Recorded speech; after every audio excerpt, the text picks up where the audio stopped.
Hello guys, I am again here to explain Fajans rule in a very much detail in this lecture। और Fazan rule को पढ़ने से मैं जानेंगे compound का नेचर, कोवेलेंट और आयनिक कैसे वर्क करता है। देखिए, फजान ने ये कहा था कि दुनिया में कोई भी कंपाउंड 100% ना आयनिक होता है ना कोवेलेंट होता है।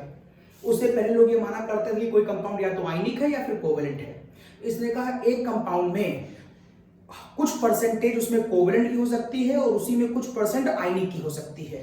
देखिए कैसे उसने अपने लॉजिक को इस तरह से एक्सप्लेन किया। उसने कहा मान लीजिए कि मेरे पास ये कोई कैटायन है और यहां पर मान लीजिए कि ये मेरे पास बिग साइज का कोई एनायन है। ये देखिए, ये एनायन, जब एनायन होता है मेरे पास तो उस पर इलेक्ट्रॉनिक क्लाउड बहुत ज्यादा होता है, जिसकी वजह से इसके अंदर का जो न्यूक्लियस पॉजिटिव चार्ज है वो भी हमको बाहर से दिखाई नहीं दे रहा।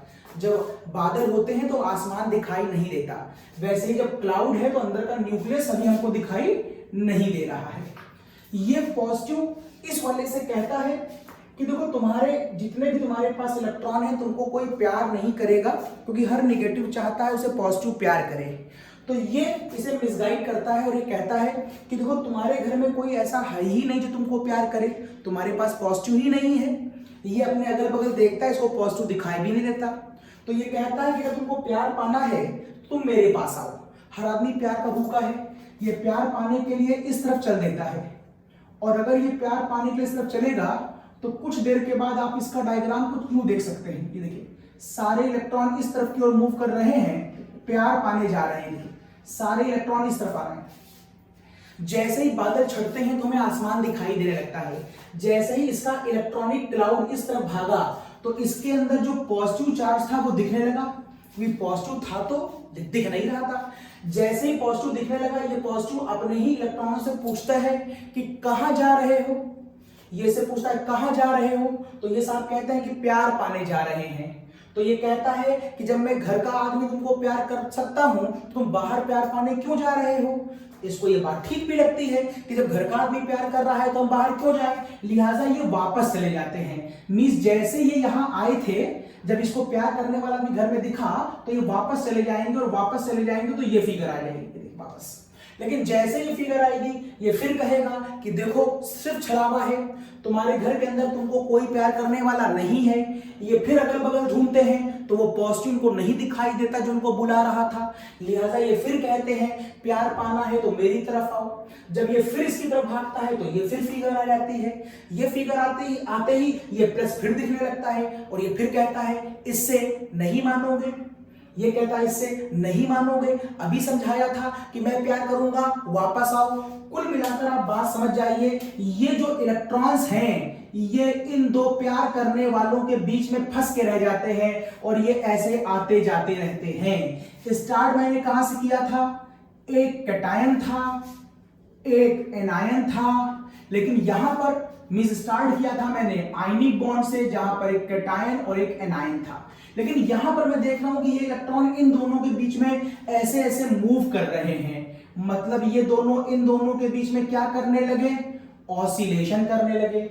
और आपको याद होगा कि ऑसिलेशन का मतलब कौन सी बॉन्ड होता है, ऑसिलेशन का मतलब कोवेलेंट बॉन्ड होता है। मतलब मैं आयनिक कंपाउंड के अंदर कोवेलेंट नेचर को एक्सप्लेन कर ले गया लॉजिकली और थ्योरेटिकली। मैंने प्रूव कर दिया कि ऐसी घटना इसमें हो सकती है, मैंने बताया है सिर्फ, प्रूफ तो फजान ने किया था। अब इसकी और थ्योरी पर जाने से पहले मैं आपको किसी भी कंपाउंड में परसेंटेज ऑफ आयनिक नेचर निकालने का एक फॉर्मूला बता सकता हूं। मींस आप किसी कंपाउंड को देखते ही ये पहले जान लें कि उसके अंदर कितने परसेंट आयनिक और कितने परसेंट कोवेलेंट है। ये हम लोग न्यूमेरिकली पता करते हैं। कैसे, इसके लिए दो तीन अलग अलग साइंटिस्ट आए, मैं कुछ खास आपको बातें बता दे रहा हूं। एक साइंटिस्ट था हेनरी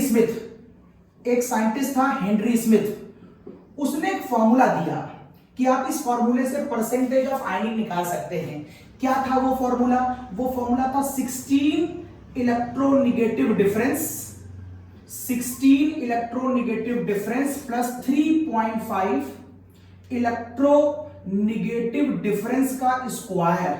इस फॉर्मूले को सॉल्व करने पर जो आंसर आता है वो उस कंपाउंड की परसेंटेज ऑफ आयनिक कैरेक्टर दिखाता है। अब आप कहेंगे कि सर किसकी इलेक्ट्रॉन डिफरेंस निकालने जा रहे हैं? फॉर एग्जाम्पल अगर मैं HF, अगर मैं HCl, अगर मैं HBr और अगर मैं HI में ये पता करना चाहूं कि बताओ इन चारों में किसमें कितने परसेंट आयनिक बिहेवियर है, तो आपको यहाँ इलेक्ट्रोनेगेटिव डिफरेंस सबका चाहिए। इसके लिए आपको सबकी इलेक्ट्रोनेगेटिविटी मालूम होनी चाहिए, आपको बिल्कुल याद होनी चाहिए H की इलेक्ट्रोनेगेटिविटी, लिथियम की, बेरिलियम की, बोरॉन की, बोरॉन के बाद कार्बन की, नाइट्रोजन की, ऑक्सीजन की, फ्लोरीन की, क्लोरीन, ब्रोमीन, आयोडीन। यहां पर लिथियम, नीचे है सोडियम, यहां है पोटेशियम, यहां है सीजियम वगैरह वगैरह, beryllium, magnesium, calcium, boron, aluminium, gallium, carbon, silicon, germanium, नाना, पापा, आशु, ऊ, से। ये कुछ पोएमें मैंने बताई थी। आपको इन सारे लोगों की इलेक्ट्रोनेगेटिविटी याद होनी चाहिए और बहुत आसान भी याद करना, कोई बड़ी बात नहीं है। देखिए कुछ एक आध स्टैंडर्ड पैरामीटर याद कर लें, जैसे कि इसकी याद कर लें, इसकी इलेक्ट्रोनेगेटिविटी 2.1 है और फ्लोरीन की याद कर लें 4 है। अब देखिए यहां के बाद एक और देखें, यहां से नीचे आने पर आपको मालूम है ऊपर से नीचे आने पर एटॉमिक रेडियस बढ़ता है और इलेक्ट्रोनेगेटिविटी कम हो जाती है, तो ये 2.1 से ये हो जाएगा 1। अब यहां से लेकर यहां तक 0.5 का गैप होता है, तो ये लगभग 1.5, ये लगभग 2, ये हो जाएगी 2.5, ये हो जाएगी 3, ये हो जाएगी 3.5। देखिए लगभग 0.5 का गैप, तो कोई बहुत बड़ी बात नहीं, झट से याद हो गया। ये देखिए यहां पर N की भी 3 होती है और याद रखिएगा Cl की भी 3 होती है। 3 यहां पर आएगा 2.8 और यहां पर आएगी 2.5, ये इसकी इलेक्ट्रोनेगेटिविटी होती है। यहां से नीचे उतरिए तो ये मिलेगा आपको 0.9। जैसे इसमें 0.5 का गैप पकड़ा था आपने, वैसे इसमें 0.3 का गैप पकड़ दीजिए, तो ये 0.9 है, तो ये होगा 1.2, 1.5, 1.8, 1.8 के बाद 2.1 और यहां पर थोड़ा ज्यादा हो जाता है 2.4 और यहां पर हो जाता है 2.4। कुछ छोटा नहीं, नाना पापा आशु सर बीमार उससे डिपो, ठीक है, तो ये 2.4, ठीक है। तो first second boron, carbon, nitrogen, oxygen, fluorine, 1 2 ठीक है, ओके। तो इस तरीके से आप इलेक्ट्रोनेगेटिविटी के लॉजिक को पकड़ सकते हैं थोड़ा बहुत। अब देखिए, अब आपको अगर ये पता करना हो कि इन तीनों में इसके आंसर कैसे आएंगे, तो आपको दिखाई दे रहा है H कितना है 2.1, ये देखिए, और फ्लोरीन कितना है 4, तो 2.1 और 4 का डिफरेंस 1.9, 1.9। H और Cl में H 2.1, Cl 3. तो कितने का डिफरेंस आया, शायद 0.9 का। H और Br में देखिए 2.1, 2.8, कितने का डिफरेंस आ रहा है, शायद 0.7 का। 2.1, 2.5, कितने का डिफरेंस आ रहा है, 0.4 का। अब आप हर क्वेश्चन में डिफरेंस की वैल्यू को यहां पुट कर दीजिए, देखिए ऐसे। अगर आप यहां पर इसकी वैल्यू पुट करें इस केस के लिए, वैसे ही इसकी वैल्यू यहां और इसकी वैल्यू यहां पुट करें तो इसका आंसर आ जाएगा। इसकी वैल्यू यहां, इसकी वैल्यू यहां पुट करें तो इसका आंसर आ जाएगा। इसकी वैल्यू यहां, इसकी वैल्यू यहां पुट करें तो इसका आंसर आ जाएगा। मींस फॉर्मूला याद हो और इलेक्ट्रोनेगेटिविटी की पावर याद हो अगर आप, तो किसी भी कंपाउंड में कितने परसेंट वो आयनिक है आप निकाल सकते हैं। आप जब गुणा भाग करेंगे तो यहां पर इसका जो परसेंटेज ऑफ आयनिक आएगा, इसका जो परसेंटेज ऑफ आयनिक आएगा ये लगभग 43% के आसपास आएगा। I am not very much sure, गुणा भाग आप कर लीजिएगा। यहां पर इसका आंसर लगभग 17% के आसपास आएगा। यहां पर इसका आंसर लगभग 12% के आसपास आएगा और यहां पर इसका आंसर लगभग 7% के आसपास आएगा। I am not very much sure, मैंने अप्रॉक्सीमेशन बताया है कि गुणा भाग करने पर ये आंसर आएगा। इससे क्या फायदा होगा, आप समझ गए कि इसमें इतने परसेंट आयनिक है तो बचा हुआ कोवेलेंट होगा, इसमें इतने परसेंट आयनिक है तो बचा कोवेलेंट होगा, इसमें इतने परसेंट आयनिक है तो बचा हुआ कोवेलेंट होगा। तो कौन ज्यादा आयनिक और कौन ज्यादा कोवेलेंट है ये बात आप यहां से पता कर सकते हैं। ये एक न्यूमेरिकल लॉजिक था जिसमें आप फजान को हेल्प दे सकते हैं। अभी मैं फजान पे वापस आऊंगा, पहले मैं बता रहा हूं न्यूमेरिकली ताकि आप समझें कि कंपाउंड में आयनिक और कोवेलेंट दोनों बिहेवियर होते हैं। अब आपको मैं एक न्यूमेरिकल यहां पर और दिखा सकता हूं, समझिएगा। अगर मैं आपसे पूछूं कि बताओ इस कंपाउंड के ऊपर Cl2 में कितने परसेंट आयनिक और कितने परसेंट कोवेलेंट बिहेवियर है। अगर मैं आपसे पूछूं कि बताओ इस कंपाउंड में कितने परसेंट आयनिक और कितने परसेंट कोवेलेंट बिहेवियर है, और मैं आपसे पूछूं बताओ इस कंपाउंड में कितने परसेंट आयनिक और कितने परसेंट कोवेलेंट बिहेवियर है, समझिएगा। एक तरीका और है परसेंटेज ऑफ आयनिक और कोवेलेंट निकालने का, और वो है percentage of ionic is equals to charge on compound upon charge of electron into 100। ये भी एक फॉर्मूला है, आप इससे भी पता कर सकते हैं कि कंपाउंड में कितने परसेंट आयनिक और कितने परसेंट कोवेलेंट है। अब चार्ज ऑफ इलेक्ट्रॉन आपको पहले से मालूम है कितना होता है, 1.6 इंटू 10 की पावर माइनस 19 कूलम। अब क्या निकालना आपको, चार्ज ऑफ कंपाउंड। ऊपर है चार्ज ऑफ कंपाउंड, यह कंपाउंड में अलग अलग होगा, नीचे वाली वैल्यू फिक्स है। ऊपर चार्ज ऑफ कंपाउंड Cl2, दोनों की इलेक्ट्रोनेगेटिविटी बराबर होने की वजह से दोनों में से किसी पर कोई चार्ज नहीं आएगा, इट्स ऑक्सीडेशन नंबर इज 0। और यदि ऐसा हुआ तो अगर आप ऊपर इस जगह पर वैल्यू 0 पुट करेंगे तो दिस अपॉन दिस, तो आंसर कितना आएगा, 0% आएगा। मतलब ये कंपाउंड 0% आयनिक है, मींस 100% कोवेलेंट होगा।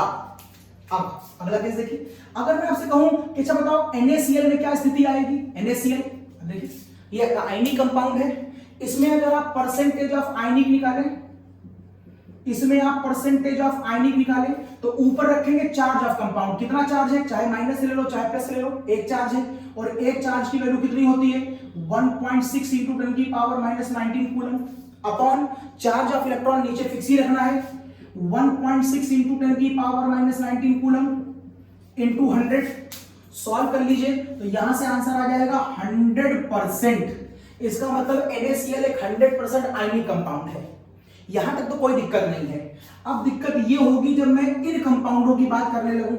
यहां पर HCl है, it is non metal but Cl is partially more electronegative than H। आपने इसे फर्स्ट ईयर में या हाई स्कूल में पढ़ा है कि ये पोलर कोवेलेंट मॉलिक्यूल होता है जिसमें इलेक्ट्रॉन थोड़ा सा इस तरफ भागता है, जिससे यहां पर थोड़ा सा माइनस और थोड़ा सा प्लस आ जाता है।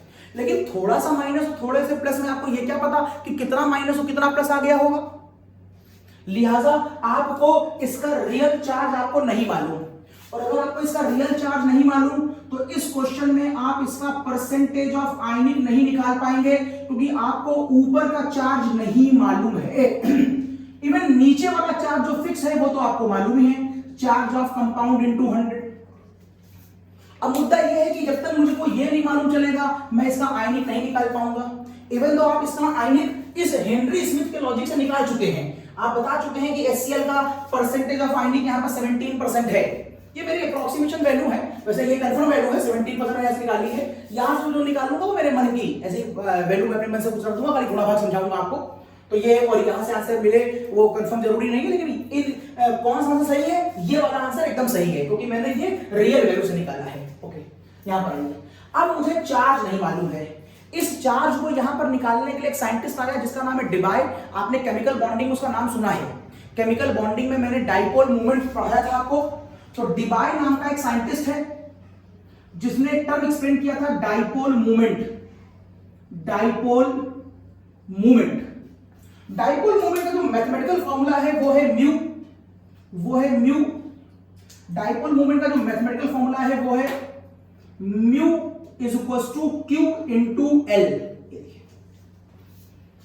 तो मैं मान लेता हूं कि HCl कंपाउंड के ऊपर एक डाइपोल मूवमेंट है, ये क्वेश्चन में दिया गया है आपको, ये क्वेश्चन में दिया गया है, और इसका जो डाइपोल मूवमेंट है वो लगभग मैं मान लेता हूं 4.8 इंटू 10 की पावर माइनस 30 कूलम मीटर मान लेता हूं। ये कोई वैल्यू दी गई है, अभी अपने मन से मैं मान रहा हूं इसलिए इसका आंसर बस खाली थोड़ा बहुत समझा रहा हूं मैं आपको। ये इतना दी हुई है, ये इसका पूरा डाइपोल मोमेंट दिया गया है, इट इज म्यू, ये म्यू दिया है। इसके बीच की जो लेंथ है वो आपको दे रखी है 1 एंगस्ट्रॉम। अब आपको डाइपोल मोमेंट मालूम है इस क्वेश्चन का, numerically practically dipole moment practically निकाला जा सकता है। आपको लेंथ मालूम है तो आप इसकी और इसकी हेल्प से यहां का चार्ज निकालने जाएंगे। तो वैल्यू पुट कर दीजिए, तो आप कहेंगे म्यू बराबर क्यू इंटू एल। अगर मैं करूं तो 4.8 इंटू 10 की power minus 30 is equal to charge निकालना है चूंकि आपने ये कूलम मीटर में रखा है, मतलब एमकेएस में, तो आपको लेंथ भी एमकेएस में रखनी पड़ेगी। दैट इज 1 एंगस्ट्रॉम को कन्वर्ट कर दो 10 की पावर -10 मीटर, तो उसका मीटर इसका मीटर कैंसिल हो जाएगा, तो Q कितना बचेगा, Q बचेगा 4.8 इंटू 10 की पावर -10 कूलम्ब। ये आएगा आपका Q। और जब Q आ गया तो इस फॉर्मूले में पुट कर दो। इस फॉर्मूले में पुट करोगे तो वैल्यू आ जाएगी परसेंटेज ऑफ आयनिक बराबर 4.8 10 की पावर -20 कूलम अपॉन नीचे एक फिक्स वैल्यू है 1.6 10 की पावर -19 कूलम इंटू 100 तो सॉल्व कर लीजिए। तो ये और ये कैंसिल हो जाएगा, तो यहां पर आएगा 3, 19 में से ये चला गया, ऊपर बचेगा 10 की पावर -1 और एक 100 भी बचा हुआ है बगल वाला। तो सॉल्व करेंगे तो ये आ जाएगा 30%। मींस ये कंपाउंड अप्रॉक्सीमेट 30% आयनिक है और बाकी कोवेलेंट है। तो बस ये देख कंफ्यूज मत होइएगा कि सर यहां पर HCl आप 30 बता रहे हैं और यहां पर आपने HCl 17 निकाला है। ये सही वैल्यू है क्योंकि मैंने परफेक्ट इलेक्ट्रोनेगेटिव निकाला है। यहां तो मैं खाली अपने मन से कुछ चार्ज मान ले रहा था, गुणा भाग कर रहा था, मुझे रियल में थोड़ी मालूम यहां पर चार्ज क्या आ रहा होगा, इसलिए मैं एक खाली गुणा भाग समझा रहा था। तो इस तरीके से आप इस क्वेश्चन को कर सकते हैं। इसी क्वेश्चन को आप एक न्यूमेरिकल फॉर्म में ऐसे भी कर सकते थे। देखिए डिबाय नाम का एक साइंटिस्ट जो आपको मैंने बताया, उसने एक टर्म दिया एसआई यूनिट 1 डिबाय बराबर 1.0 इंटू 10 की पावर -18 ESU सेंटीमीटर। उसने कहा डाइपोल मूवमेंट की ये भी एक यूनिट होती है 1 डिबाय। ये नंबर आपको याद करना पड़ेगा। ESU क्या होता है, इलेक्ट्रोस्टैटिक यूनिट। ये क्या होता है, चार्ज की सीजीएस में वैल्यू होती है और ये सेंटीमीटर, मतलब Q इंटू एल। यहां पर मैंने लिखा था Q इंटू एल, ये एमकेएस में करा रहा था मैं, और अब मैं आपको क्वेश्चन सीजीएस में करा के दिखाता हूं। डिबाय ने सीजीएस को एसआई से जोड़ा। क्वेश्चन देखिए, अगर मैं आपसे कहता हूं कि मेरे पास एक कंपाउंड है HCl, ऐसे ही मान लेता हूं, आप वही मान सकते हैं HCl, और मैं मान लेता हूं इसके ऊपर कोई चार्ज है, लेकिन मुझे इसके चार्ज की वैल्यू नहीं मालूम, लेकिन इसका डाइपोल मोमेंट जो प्रैक्टिकली निकाला जा सकता है उसकी वैल्यू क्वेश्चन में दी गई है 1.2 डायरेक्टर है, सॉरी 1.2 डिबाय है। अगर इसका डाइपोल मोमेंट 1.2 डिबाय है तो बताओ इसका परसेंटेज ऑफ आयनिक क्या होगा, जबकि इन दोनों के बीच की दूरी 1 एंगस्ट्रॉम दी गई है। आप समझ गए कि आपको फॉर्मूला लगाना पड़ेगा परसेंटेज ऑफ आयनिक बराबर ऑब्जर्व्ड चार्ज, जो इस कंपाउंड पे चार्ज आए, अपॉन जो फिक्स चार्ज है आपका 1.6। अच्छा एक बात और, अब चूंकि आप सीजीएस लगा रहे हैं तो नीचे आप कूलम नहीं रखेंगे, नीचे सीजीएस रखेंगे। तो आप एक बात जान लें, इलेक्ट्रॉन का चार्ज 4.8 इंटू 10 की पावर -10 ESU भी होता है। ये चार्ज होता है सीजीएस में। अभी मैं पढ़ा रहा था 1.6 इंटू 10 की पावर -19, ये चार्ज होता है एसआई में, जिसको आप एमकेएस के टर्म में यूज कर लेते हैं। अगर आप सीजीएस में लगाएंगे तो आप चार्ज की वैल्यू ये रखेंगे। तो अब ये नंबर आपको याद करना पड़ेगा। तो अब आप नीचे 4.8 इंटू 10 की पावर -10 ESU रखेंगे। आप समझ गए हैं कि अगर कोई आपको ये बता दे तो आपका आंसर आ जाएगा। चलिए ये कहां से निकालें, आपको कहा म्यू बराबर Q इंटू एल, सीजीएस में म्यू की वैल्यू 1.2 डिवाइड, तो 1.2 और D की वैल्यू ये है, यहां से D उठाओ और यहां रख दो, तो D की वैल्यू 1 इंटू 10 की पावर -18 ESU सेंटीमीटर। ये देखिए म्यू आ गया। चार्ज आपको निकालना है, लेंथ 1 एंगस्ट्रॉम है, इस बार मैं सीजीएस में कन्वर्ट करूंगा, मतलब सेंटीमीटर में, तो ये हो जाएगा 10 की पावर -8 सेंटीमीटर। तो सेंटीमीटर कैंसिल हो जाएगा, तो यहां पर Q की वैल्यू आ जाएगी 1.2 इंटू 10 की पावर -18 ESU, चार्ज ESU में। वैल्यू उठाओ यहां पुट कर दो, तो आप कहोगे परसेंटेज ऑफ आयनिक बराबर 1.2 इंटू 10 की पावर -18 अपॉन 4.8 इंटू 10 की पावर -10 इंटू 100। ओके सॉल्व करिए।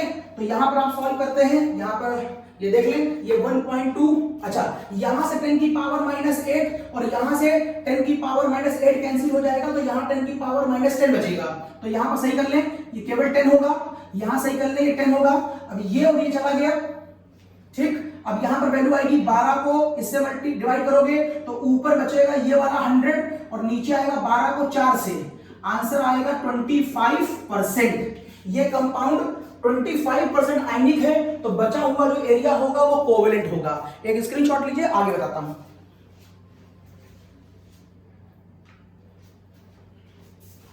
ओके, ये सेट आ रहा हूं मैं। तो इस तरीके से मैंने ये बता दिया, तो इस तरीके से मैंने आपको ये बता दिया कि कोई भी कंपाउंड आयनिक और कोवेलेंट दोनों बिहेवियर शो करेगा, और उसमें कितना परसेंट आयनिक और कितना परसेंट कोवेलेंट होगा ये आपको आराम से मालूम चल सकता है। अब एक बात सोचने वाली, अगर कंपाउंड में आयनिक और कोवेलेंट बिहेवियर्स की परसेंटेज अलग अलग है तो उनके वजह से उनकी प्रॉपर्टीज में भी वेरिएशन होगा। ऑब्वियस, अगर कोई ज्यादा आयनिक है तो वो आयनिक डिपेंडिंग प्रॉपर्टी शो करेगा। अगर कोई कंपाउंड ज्यादा कोवेलेंट है तो वो कोवेलेंट डिपेंडिंग प्रॉपर्टी शो करेगा। तो कोई कंपाउंड आयनिक होने की वजह से किन किन प्रॉपर्टी को ज्यादा दिखाएगा, अब हमें यह डिस्कस करना है। मतलब मैं प्रॉपर्टीज पढ़ने जा रहा हूं, लेकिन प्रॉपर्टीज को पढ़ने से पहले मैं एक बार फिर बताऊंगा आपको, वापस थ्योरेटिकल पार्ट में वापस आ रहा हूं। मैं न्यूमेरिकल पार्ट कर चुका हूं इसका, और मैं एक बार फिर से थ्योरेटिकल पार्ट में वापस आ गया, और इस पार्ट में मैं ये बताऊंगा कि इस घटना को थ्योरी में फिर और कैसे एक्सप्लेन करें। तो सुनिएगा, यहां से यहां तक आना, आयनिक कंपाउंड को कोवेलेंट बॉन्ड में लाना, इसका नाम दिया उस साइंटिस्ट ने पोलराइजेशन। पोलराइजेशन मतलब अभी पहले इसके ऊपर पोल नहीं थे, लेकिन मैंने इस कंपाउंड को पोलराइज कर दिया, मतलब एक तरफ निगेटिव और एक तरफ पॉजिटिव कर दिया। पहले ये पोल नहीं था, खाली निगेटिव था, मैंने इसको इधर करा तो ये निगेटिव आया, ये पॉजिटिव आया, तो मैंने इसमें पोल डेवलप करा। इस घटना का नाम है पोलराइजेशन। तो हम पोलराइजेशन किसका कर रहे हैं? आयनिक कंपाउंड का। इसी चीज को कुछ लोग डिस्टॉर्शन ऑफ इलेक्ट्रॉनिक क्लाउड भी बोलते हैं। Electronic cloud. अब एक बात बड़ी स्पष्ट आपको दिख रही होगी कि ये डिस्टॉर्शन या इलेक्ट्रॉनिक क्लाउड जितना ज्यादा होगा उतना ज्यादा कोवेलेंट बिहेवियर आएगा। बहुत साफ दिख रहा होगा आपको। ये क्लाउड जितना टूटेगा उतना ज्यादा ऑसिलेशन होगा, और जितना ज्यादा ऑसिलेशन होगा उतना ज्यादा कोवेलेंट बिहेवियर आएगा। इसका मतलब थ्योरेटिकल पार्ट में आ जाइए, इसका मतलब है polarisation is directly proportional to covalent होता है। जितना ज्यादा डिस्टॉर्शन होगा उतना कोवेलेंट होगा। एक बात बड़ी स्पष्ट है, अगर कोवेलेंट ज्यादा होगा तो मैंने अभी बताया कोवेलेंट आयनिक का इनवर्स होगा, अभी न्यूमेरिकल समझाया मैंने आपको। अगर कोवेलेंट ज्यादा होगा तो ऑब्वियस आयनिक उसका इनवर्स होगा। आयनिक उसका इनवर्स हो जाएगा, इसमें कोई संदेह नहीं होगा आपको। आयनिक, अगर कोई कंपाउंड आयनिक है तो आपको मालूम है NaCl आयनिक होता है, मतलब बहुत मजबूत होता है। तो अगर कोई आयनिक कंपाउंड होगा तो उसकी वजह से उस कंपाउंड का बॉइलिंग पॉइंट ज्यादा होगा। जिसका बॉइलिंग पॉइंट ज्यादा है वो मजबूत कंपाउंड है तो उसका मेल्टिंग पॉइंट ज्यादा होगा। बॉइलिंग और मेल्टिंग पॉइंट ज्यादा है तो वो मजबूत कंपाउंड है तो उसकी थर्मल स्टेबिलिटी ज्यादा होगी। जिसमें आयनिक प्रॉपर्टी ज्यादा है, जैसे नमक आयनिक है और वो पानी में आसानी से डिसॉल्व करता है। शक्कर कोवेलेंट है, वो पानी में आसानी से डिसॉल्व नहीं करती। तो मैं कह सकता हूं जिसमें आयनिक बिहेवियर होगा उसकी वाटर में सॉल्युबिलिटी ज्यादा होगी, और जो कोवेलेंट कंपाउंड होगा वो भी सॉल्युबल होगा, लेकिन किसमें? वो सॉल्युबल होगा नॉन पोलर स्पीशीज में, soluble in non polar solvent. ये देखिए, ऐसा नहीं कि जो कोवेलेंट होते हैं वो डिसॉल्व नहीं होते। जो कोवेलेंट होते हैं वो भी डिसॉल्व होते हैं, लेकिन वो नॉन पोलर में डिसॉल्व होते हैं, लाइक CCl4, कार्बन डाइसल्फाइड, ऐसे स्पीशीज में डिसॉल्व होते हैं। जो आयनिक होते हैं वो वाटर में डिसॉल्व होते हैं, क्योंकि वाटर कैसी स्पीशीज है? वाटर एक पोलर स्पीशीज है। चलिए आगे सुनिए।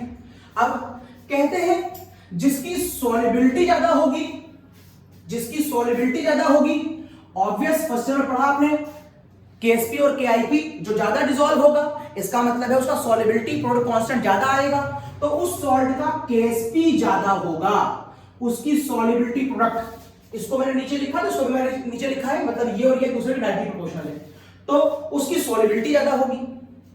जो चीज ज्यादा डिसॉल्व करेगी इसका मतलब है वो पानी से रिएक्ट ज्यादा कर रही है, मतलब पानी ने उससे अच्छी बॉन्ड बनाई और पानी ने कस के उसको डिसॉल्व कर लिया, पकड़ लिया कस के। जब पानी पकड़ लेता है तो पानी उस स्पीशीज से भी एक नई बॉन्ड बनाता है। जब भी दुनिया में कोई बॉन्ड बनती है तो वहां से एक एनर्जी निकलती है, क्योंकि पानी बॉन्ड बनाकर एनर्जी निकाल रहा है, तो आप कहेंगे यहां पर हाइड्रेशन एनर्जी की बात की जा सकती है। ये देखिए, इट इज हाइड्रेशन एनर्जी, जिसकी पानी में सॉल्युबिलिटी ज्यादा होगी उसी की हाइड्रेशन एनर्जी भी ज्यादा होगी, ये भी मैं कह सकता हूं। अच्छा एक बात और, यहां देखिए, what is the meaning of covalent? Covalent का मतलब होता है ऑसिलेशन। ऑसिलेशन का मतलब है इलेक्ट्रॉन क्या कर रहा है, इलेक्ट्रॉन ऑसिलेट कर रहा है, और जब इलेक्ट्रॉन ऑसिलेट करता है तो फिर वो इलेक्ट्रॉन जो ऑसिलेट कर रहा है फिर वो वहां पार्टिकल नहीं, फिर वो वहां पर वेव की तरह बिहेव करता है। इलेक्ट्रॉन जब रुका है तो पार्टिकल चल रहा है तो वेव, तो यहां इलेक्ट्रॉन वेव हो गया होगा। अगर इलेक्ट्रॉन वेव हो गया होगा तो इलेक्ट्रॉन के अंदर E बराबर hc/λ का लॉजिक लगाया जा सकता है।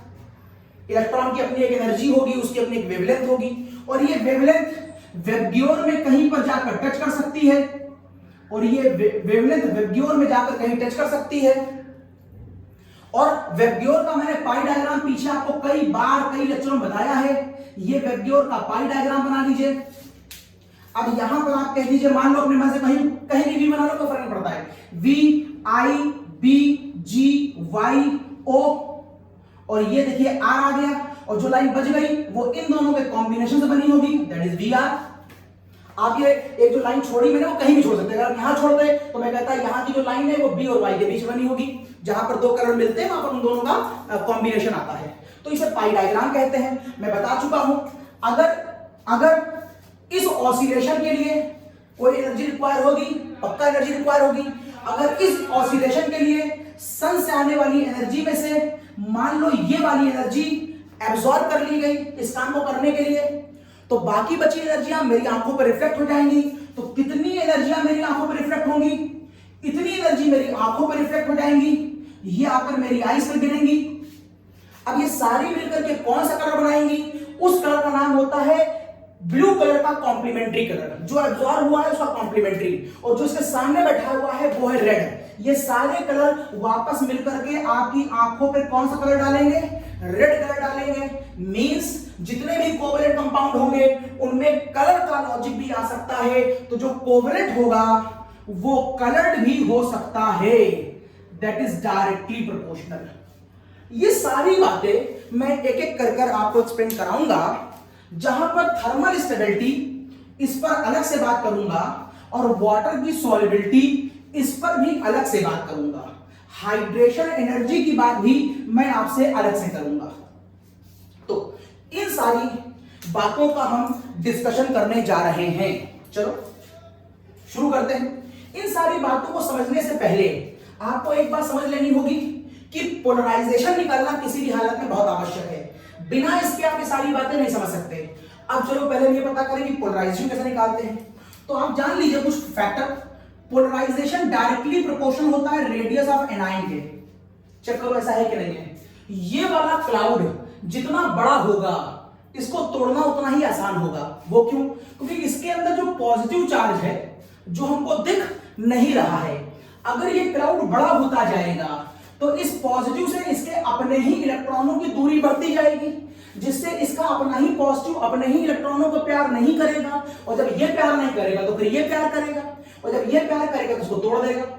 मींस रेडियस ऑफ एनायन का ज्यादा होना पोलराइजेशन के लिए सपोर्टिंग होता है। This is the cause. मैंने कह दिया ये इसका डायरेक्टली प्रोपोर्शनल है, it is radius direct. Now आगे देखिए, radius of cation inversely proportional है इस घटना के। अब वो सुनिए कैसे। रेडियस ऑफ कैटायन जितना छोटा होगा वो इतना उतना उसके नजदीक जाएगा, और जब नजदीक जाएगा तो इस प्लस और इस इलेक्ट्रॉन के बीच की दूरी कम हो जाएगी।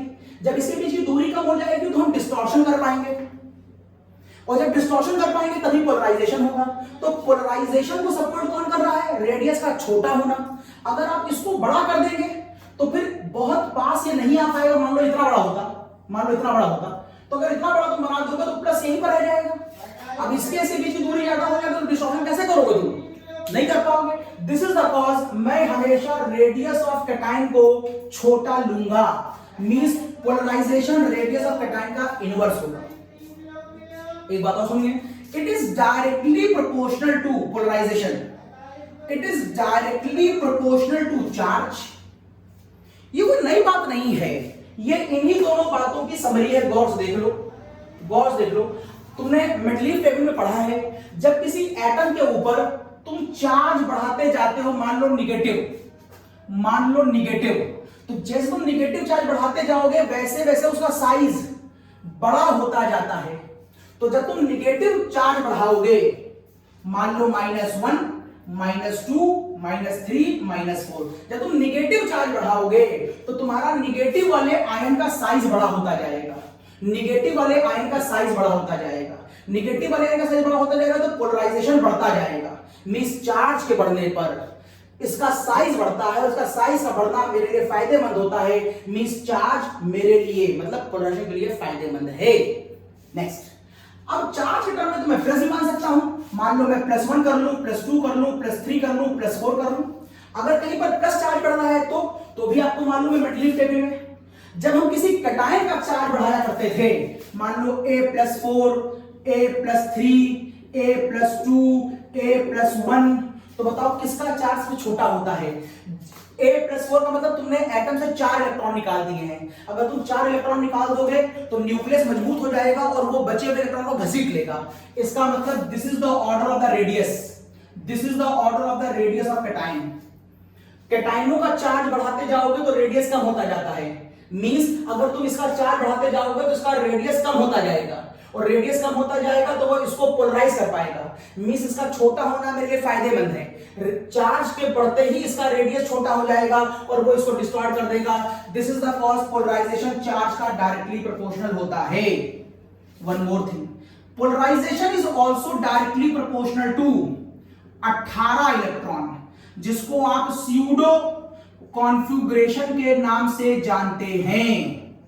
अब एक बात उठती है कि साहब ऐसा क्यों कहा आपने कि इट इज डायरेक्टली टू 18, और यहीं पर एक बात तो बता दे रहा हूं, इट इज इनवर्स टू 8। इसको हम इनर्ट गैस कॉन्फ़िगरेशन कहते हैं। कहीं पर किसी किताब में नहीं लिखा है कि 18 और 8 इस पर कैसे इफेक्ट करते हैं। ज्यादातर किताबें मेमोराइज करवा रही हैं, एक्सप्लेन नहीं कर रही हैं कि हुआ क्या। मैं आपको लॉजिक बताता हूं। 18 इलेक्ट्रॉन पोलराइजेशन का डायरेक्ट है, मतलब कोवेलेंट बिहेवियर बढ़ाएगा, और 8 इलेक्ट्रॉन पोलराइजेशन का इनवर्स है, मतलब 8 होगा तो पोलराइजेशन नहीं होगा, कोवेलेंट नहीं होगा तो फिर वो आयनिक होगा। ओके, अब इस बात को समझें कैसे। अब इस बात को समझने के लिए मैं ये हटाता हूं और यहां पर समझाता हूं आपको। देखिए 8 और 18 इलेक्ट्रॉन आपने कहां देखे हैं, समझ लीजिए। किसी के आउटर मोस्ट शेल में 8 तब आता है जब आप डी ब्लॉक या एफ ब्लॉक की बात कर रहे हो, और 8 इलेक्ट्रॉन तब आते हैं जब आप जनरली एस ब्लॉक या पी ब्लॉक की बात कर रहे हो, ये आपको मालूम होगा। अब एक टर्म सुना होगा आपने, स्क्रीनिंग इफेक्ट, बिल्कुल सुना होगा। मैं बताता हूं आपको यहां पर स्क्रीनिंग इफेक्ट।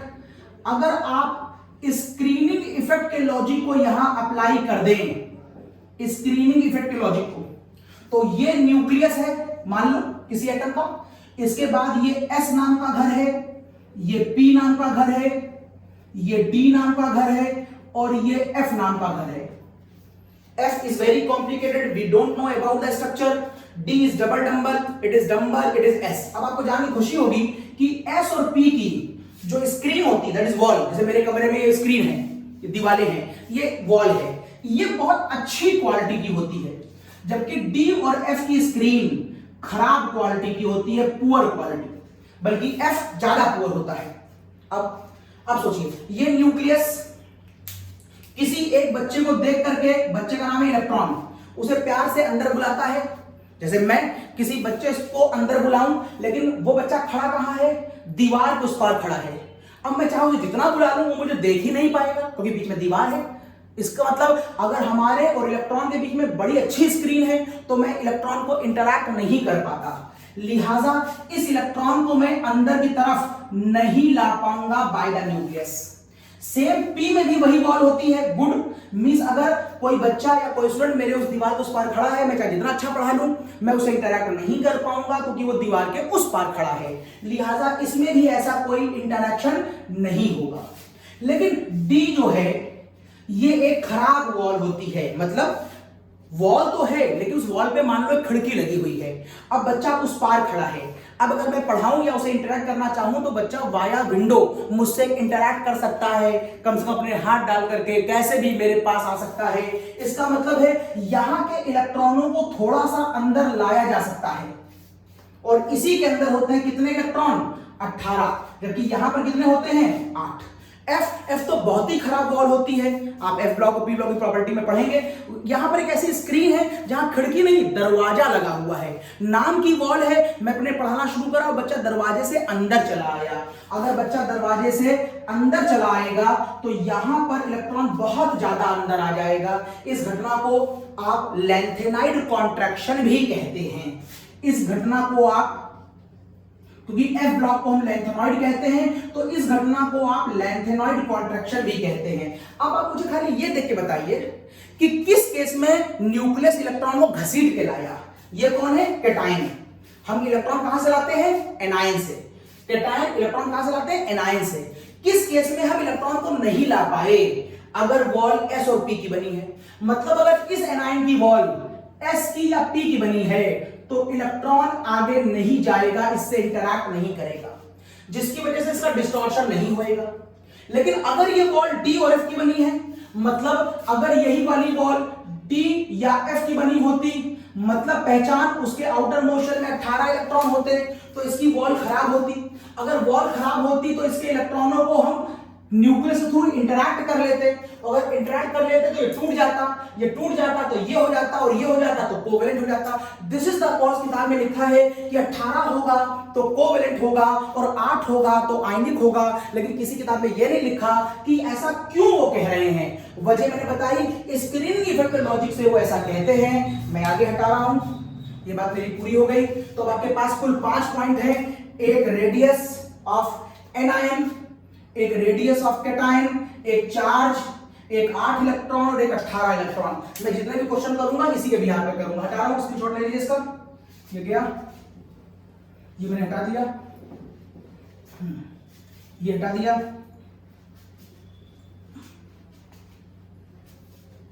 ना।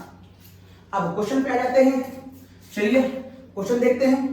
अगर मैं आपसे कहूं कि ये देखिए एक मेंडलीव टेबल का एक ऑर्डर, जहां पर मैंने लिथियम लिया है, सोडियम लिया है, पोटेशियम लिया है, सीजियम लिया है, लिथियम, सोडियम, पोटेशियम, रुबिडियम, और ये देखिए मैंने ले लिया सीजियम।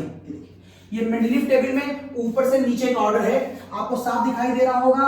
आगे जाने पर मैं क्या कर रहा हूं, रेडियस ऑफ कैटायन इंक्रीज कर रहा हूं। मैं इसका सॉल्ट बना लेता हूं। मान लो मेरे पास यहां LiCl है, NaCl है, KCl है, RbCl है, CgMCl है।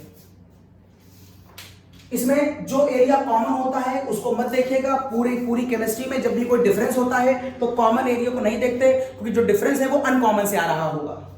अनकॉमन Cl से मुझे कोई मतलब यहां पर नहीं बचेगा। सारा फोकस करना है आपको कैटायन पर।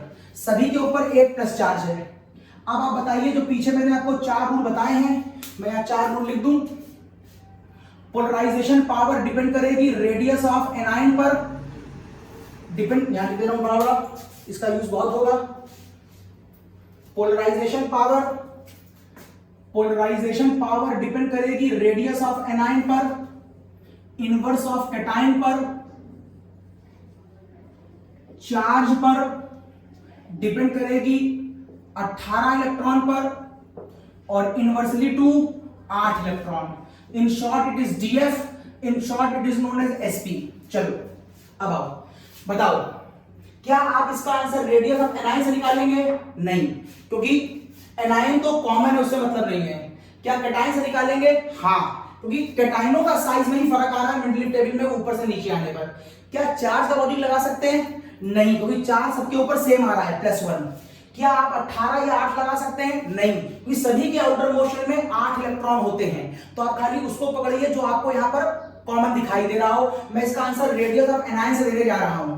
अब आपको मालूम होगा रेडियस ऑफ एनायन पोलराइजेशन का क्या होता है? इनवर्स होता है। पोलराइजेशन पावर का ये इनवर्स होता है। जैसे जैसे रेडियस ऑफ कैटायन बढ़ता जाएगा वैसे वैसे पोलराइजिंग पावर कम होती जाएगी। मैं आगे जा रहा हूं तो मैंने पहले लिख दिया है कि रेडियस ऑफ कैटायन बढ़ता जा रहा है। तो बताओ पोलराइजिंग पावर पर क्या फर्क पड़ रहा होगा? सर पोलराइजिंग पावर घटती जा रही होगी। सही है?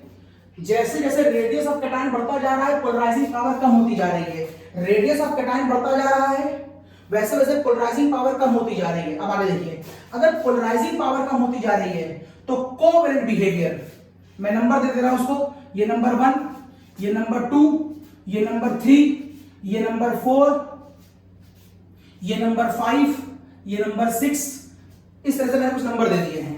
अब आप कहेंगे कि अगर कोवैलेंट प्रॉपर्टी बढ़ती जा रही है तो मैं यहां लिख दे रहा हूं पोलराइजिंग पावर बढ़ गई है तो ये आ गया कोवैलेंट प्रॉपर्टी। पोलराइजिंग बढ़ेगी तो कोवैलेंट प्रॉपर्टी भी बढ़ेगी, ये देखिए। और अगर कोवैलेंट बढ़ गया है तो आयनिक प्रॉपर्टी कम हो जाएगी, ये देखिए आयनिक कम हो जाएगी। और आयनिक कम हो गई तो इसका बॉइलिंग पॉइंट, इसका मेल्टिंग पॉइंट और इसकी थर्मल स्टेबिलिटी भी आपको ऐसे कम होते हुए ही दिखाई देगी। जो आयनिक कंपाउंड है वो वाटर सॉल्युबल है, इसलिए अगर मैं आपसे इनकी सॉल्युबिलिटी पूछूं तो अगर आयनिक बढ़ रहा है तो बॉइलिंग मेल्टिंग पॉइंट बढ़ रहा है और उसकी सॉल्युबिलिटी भी बढ़ रही होगी, तो आप कहेंगे कि उसकी सॉल्युबिलिटी भी ऐसे बढ़ती जाएगी। जिसकी सॉल्युबिलिटी बढ़ती जाएगी, जिसकी सॉल्युबिलिटी बढ़ती जाएगी उसका पानी में केएसपी भी बढ़ता जाएगा। तो आप कह सकते हैं कि सॉल्युबिलिटी बढ़ रही होगी तो यही आंसर उसके केएसपी का भी होगा और केएसपी भी बढ़ता जाएगा। इन जनरल तो मैंने आपको ये बताया, लेकिन मैंने आपसे पहले कह दिया है, आप बिल्कुल कंफ्यूज ना करिएगा। थर्मल स्टेबिलिटी और सॉल्युबिलिटी को मैं अलग से लूंगा क्योंकि यहां पर मैंने भी वो बताया जो किताबों में लिखा हुआ है, लेकिन सच्चाई इसमें बहुत सी छुपी बातें हैं थर्मल स्टेबिलिटी और सॉल्युबिलिटी को लेकर के। बेहतर हम आपको इसको अलग से डिस्कस कराएंगे। मैं फिर लिख दे रहा हूं, मैं आपको थर्मल स्टेबिलिटी और सॉल्युबिलिटी पर एक अभी अलग से डिस्कशन कराऊंगा। फिलहाल एक जनरल ट्रेंड मैंने बताया कि आप ऐसा कर सकते हैं। अब तो बेहतर है कि आप थर्मल स्टेबिलिटी अभी ना ही छुए तो अच्छा है।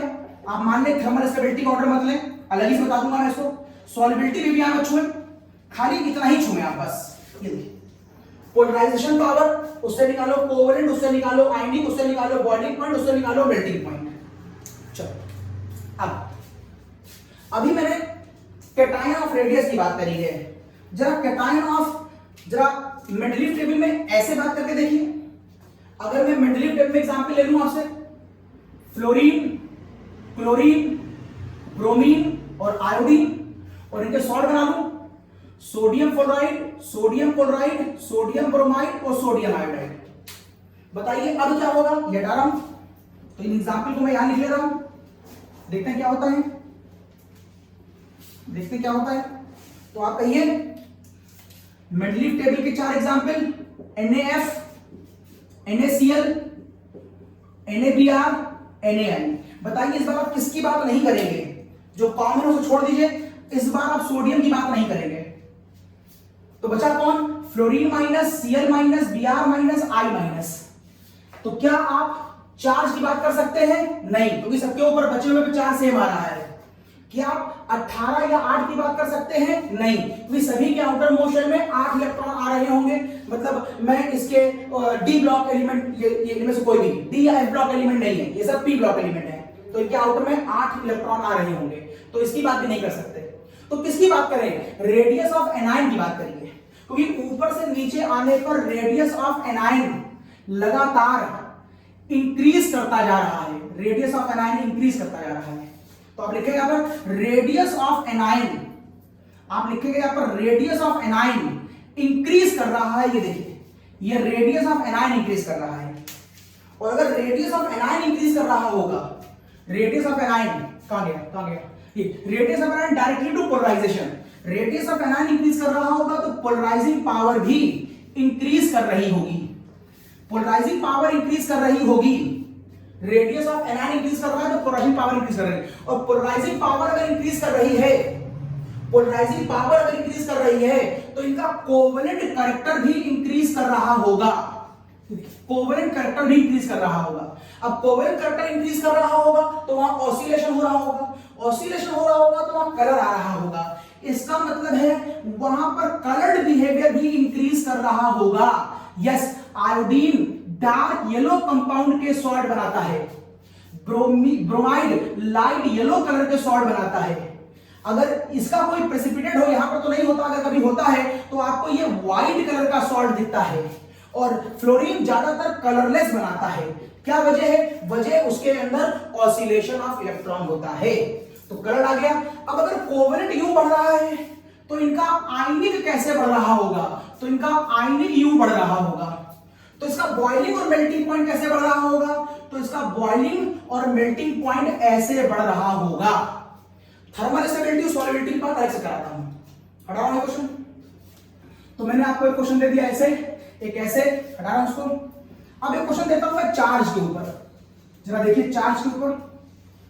अगर मैं आपको इस क्वेश्चन को दिखाऊं, NaCl, BeCl2, MgCl2, AlCl3, SiCl4 और PCl5, देखिए इस बार ये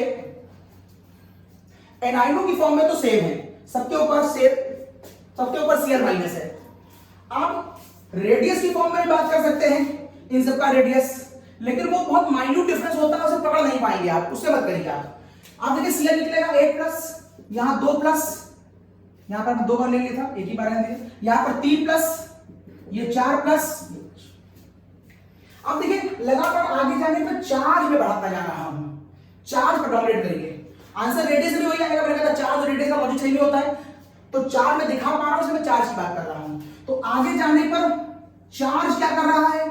आगे जाने पर चार्ज बढ़ रहा है, देखिए चार्ज बढ़ रहा है, और जब चार्ज बढ़ता है, देखिए जब चार्ज बढ़ता है तो पोलराइजेशन डायरेक्ट है, जब चार्ज बढ़ता है तो पोलराइजिंग पावर भी बढ़ती है। जब पोलराइजिंग पावर बढ़ेगी तो कोवेलेंट और कलर्ड बिहेवियर बढ़ेगा, तो आप कहेंगे कोवेलेंट और कलर्ड ये दोनों बिहेवियर बढ़ रहे होंगे। अगर कलर होगा तो बढ़िया इसी में होगा, अगर होगा तो ये होगा। अब अगर कोवेलेंट और कलर्ड बढ़ रहा था तो आयनिक क्या हो जाएगा? तो आयनिक बिहेवियर इन सब में कम हो जाएगा, देखिए, और आयनिक कम हो जाएगा तो बॉइलिंग पॉइंट और मेल्टिंग पॉइंट भी कम हो जाएगा, मतलब इसी ऑर्डर में चलेगा। यस, थर्मल स्टेबिलिटी सॉल्युबिलिटी पर वगैरह से करूंगा, हटा रहा हूं। ये बात करी मैंने आपसे चार्ज की।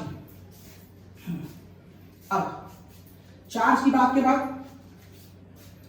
के बाद हम बात करते हैं आपसे, चार्ज के बाद हम बात आपसे कर लेते हैं, चलिए इसकी कर लेते हैं।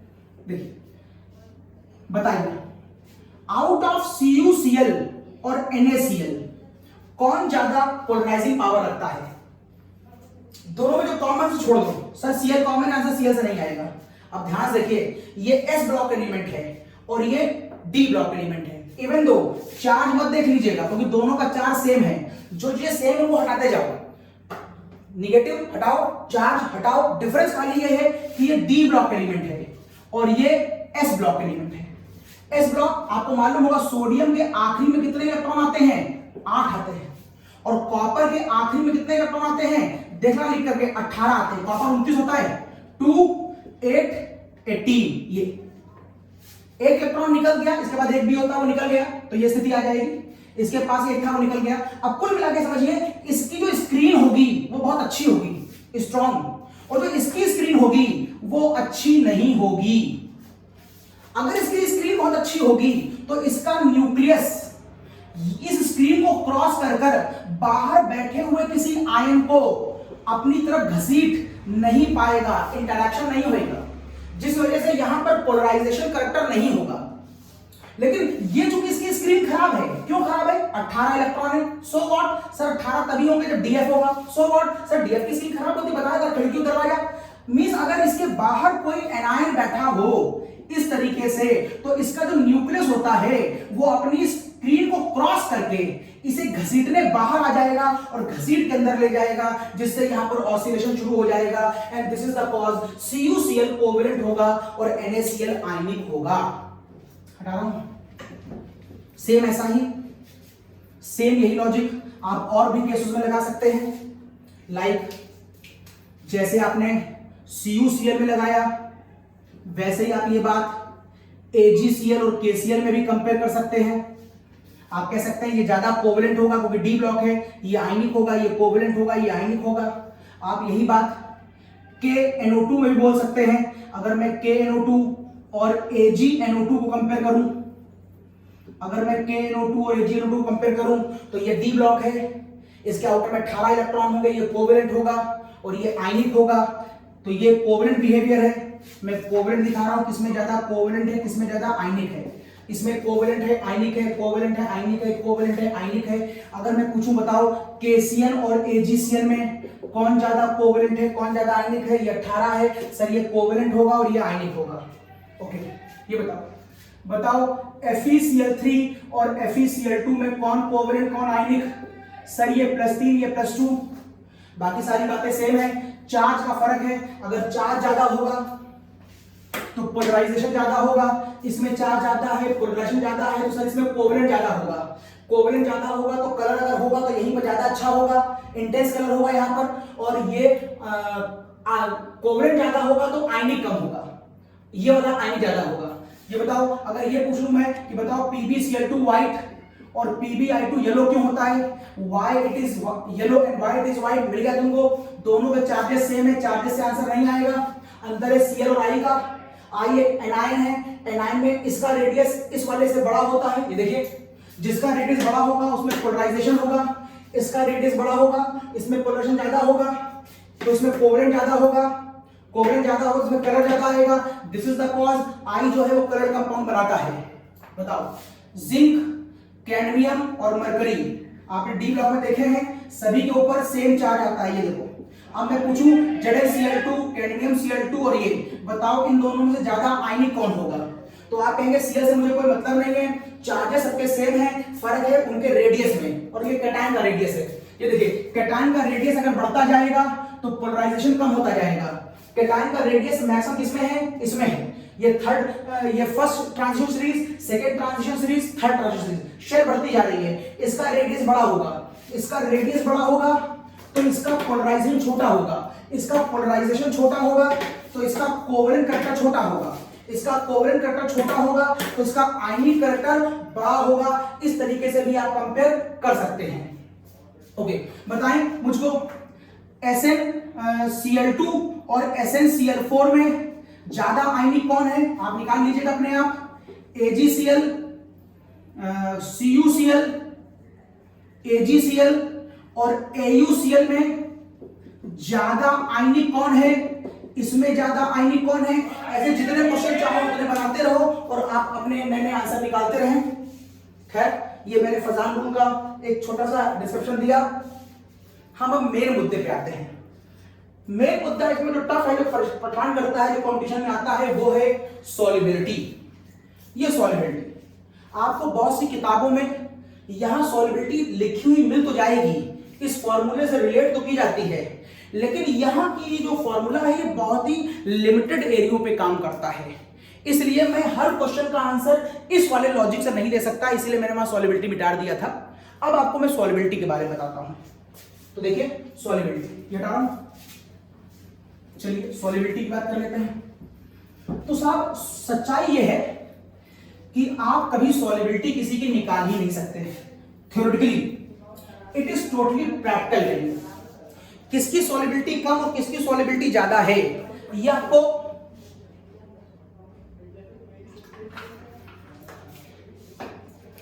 केवल प्रैक्टिकल करके मालूम चल सकता है। सॉल्युबिलिटी निकल आने के बाद आप खाली ये समझा सकते हैं कि इसकी सॉल्युबिलिटी कम क्यों है, इसकी ज्यादा क्यों है। मींस आप आंसर का क्लेरिफिकेशन दे सकते हैं लेकिन अगर आपके पास आंसर नहीं है तो आप उसे क्लेरिफाई नहीं कर सकते। क्यों, सुनिएगा। एक्चुअल में जो सॉल्युबिलिटी है, यहां लिखता हूं, एक्चुअल में जो सॉल्युबिलिटी है, सॉल्युबिलिटी एक्चुअल में किसी की सॉल्युबिलिटी तब ज्यादा होती है जब पानी मिलाने पर उसमें इस फॉर्मूले से आंसर निकाला जाता है, गिब्स हेल्महोल्ट्ज इक्वेशन। अगर आपने सॉल्ट को पानी में डाला और डालने पर वहां पर डेल्टा जी की वैल्यू निगेटिव आई तो आप कहेंगे वो डिसॉल्युबल है, अदरवाइज नहीं है। तो ये तो प्रैक्टिकल वैल्यू है, मुझे देख के सॉल्ट कैसे मालूम चलेगा? क्यों? क्योंकि ये कंपाउंड खुद कई बातों पर डिपेंड करता है। डेल्टा एच क्या है, टेम्परेचर क्या है, एंट्रोपी क्या है। अब इन सारी बातों को हम एक साथ थ्योरी क्लास में नहीं देख सकते। This is the cause solubility कभी आप डायरेक्ट नहीं निकाल सकते। आपको जब भी सॉल्युबिलिटी निकालनी है तो आपको सॉल्युबिलिटी एक तरह से याद करनी पड़ती है। एकेडमिक में और कंपटीशन में वो क्वेश्चन पूछे जाते हैं जो आपने पहले से पढ़े हुए हैं। हाँ, जो पढ़े हुए हैं उनके ऊपर एक प्रॉपर लॉजिक बना दिया गया है, लेकिन आप उतने ही क्वेश्चन कर पाएंगे जितने आपने पढ़े हैं।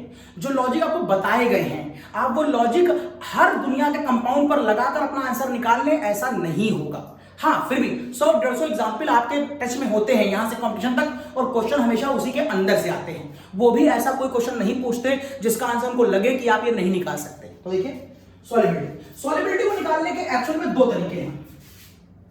पहला तरीका फजान, जो मैं पढ़ा रहा हूं आपको, और एक तरीका जो बहुत डोमिनेटिंग है वो है दो आयनों के बीच साइज का डिफरेंस। अगर किसी केस में दो आयनों के बीच एक कैटायन एक एनायन का साइज का डिफरेंस जितना ज्यादा होगा, आप कहेंगे उस सॉल्ट की सॉल्युबिलिटी भी उतनी ज्यादा होगी। जितना ज्यादा आयनों के साइज का डिफरेंस होगा, आप कहेंगे सॉल्युबिलिटी भी उतनी ज्यादा होगी। अब इस बात को हम लोग आगे बढ़ाते हैं। कैसे?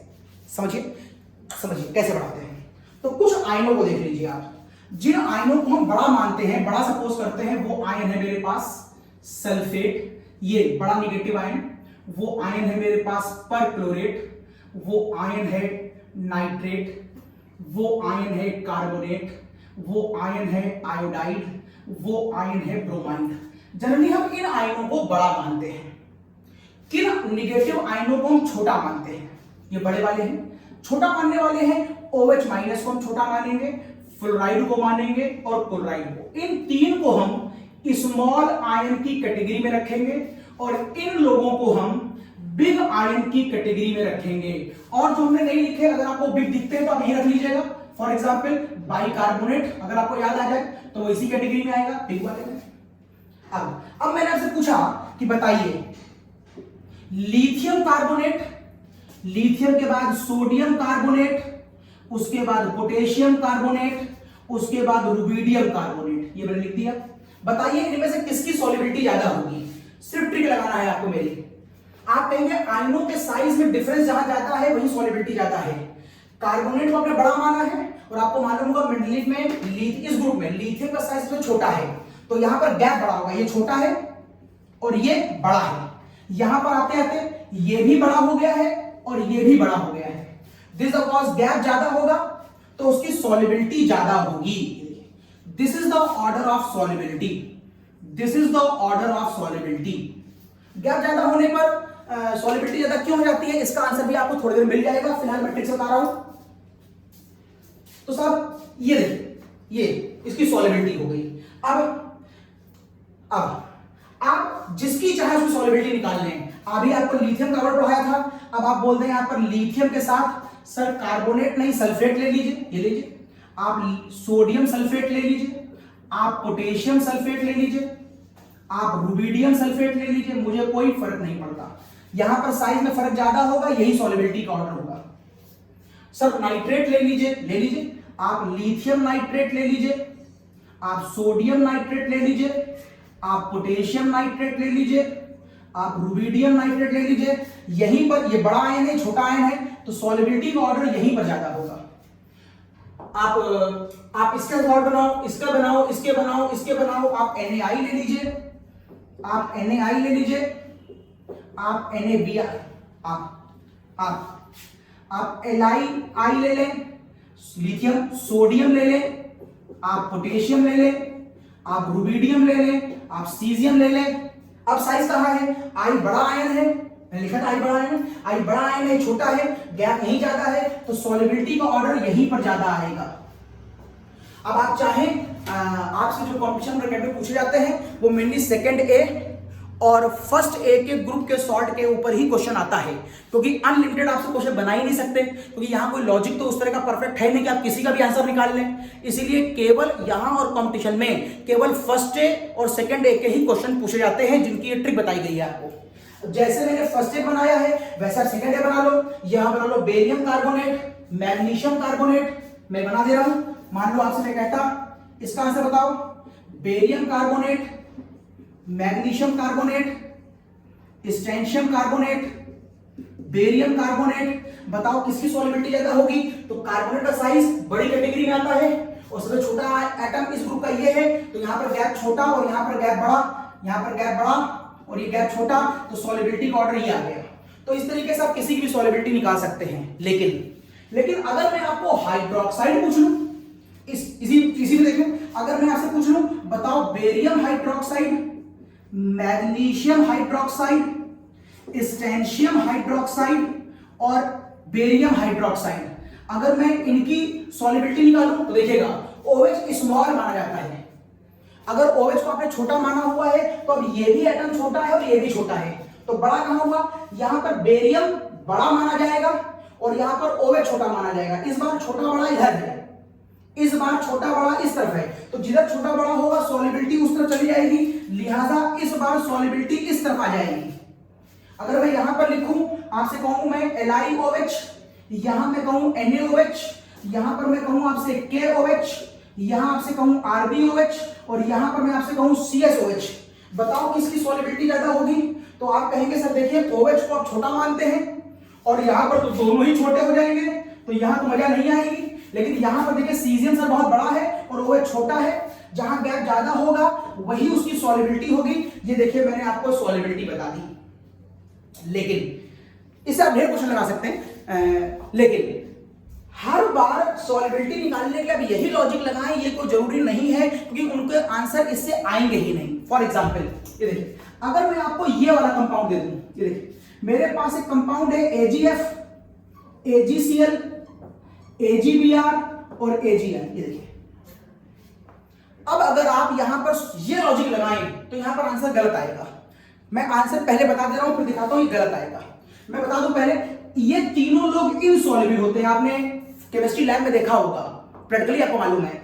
ये क्लोराइड का टेस्ट होता है, सिल्वर नाइट्रेट डालो तो AgCl का व्हाइट पीपीटी आता है, Br में डालोगे तो AgBr का येलो पीपीटी और AgI का डार्क येलो, तो ये तीनों पीपीटी आते हैं, इसका मतलब ये इनसॉल्युबल है।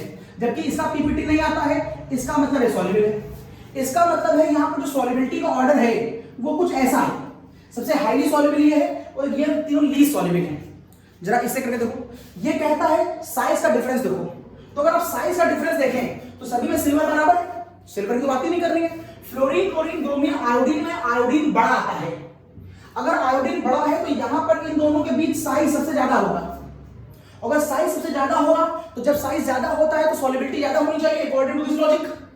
जबकि इस लॉजिक को अगर आप यहां अप्लाई करेंगे तो ये छोटा और ये बड़ा, इसके अकॉर्डिंग से सॉल्युबिलिटी आनी चाहिए, लेकिन नहीं आ रही है, मतलब ये कॉन्सेप्ट यहां नहीं लगेगा, मतलब इस कॉन्सेप्ट के लिए ये एक्सेप्शन केस हो गया। कुल मिलाकर कहने का ये है कि सॉल्युबिलिटी आप निकाल नहीं सकते, सॉल्युबिलिटी को याद किया जाता है। जैसे आपको मैंने ऐसे 50 क्वेश्चन लगवा दिए और एक ट्रिक बताई और उस ट्रिक पे आपने सॉल्युबिलिटी निकाल ली, एकेडमिक और कंपटीशन के सारे क्वेश्चन यहीं से आएंगे, काम हो गया। लेकिन आप ये मत सोचिएगा कि दुनिया के आप किसी भी कंपाउंड की सॉल्युबिलिटी निकाल सकते हैं। जिनकी फंस जाएगी इस तरीके से उनको मैं ऐसे निकाल सकता हूं, लेकिन अगर मैं अननोन क्वेश्चन दे दूंगा तो आपको क्या पता चलेगा कि उस अननोन क्वेश्चन का आंसर आपको यहां से निकालना है कि यहां से निकालना है। कोई आइडिया नहीं है, कोई तरीका नहीं है ये पता करने का। हम आंसर को देखने के बाद जस्टिफाई कर लेते हैं, अच्छा इसका आंसर यहां से आ रहा है, अच्छा इसका आंसर यहां से आ रहा है। अब देखिए इसका आंसर मैं फजान से देता हूं, देखिए कैसे। फजान ने कहा था, ये देखिए फजान ने कहा था पोलराइजेशन कोवेलेंट आयनिक होते होते देखिए ये पानी की सॉल्युबिलिटी, ये देखिए। अब मैं इसका आंसर देता हूं, देखिए इसमें सिल्वर कॉमन है तो सिल्वर से मतलब नहीं है, silver is a common area, silver छोड़ दिए, सिल्वर से मतलब नहीं है।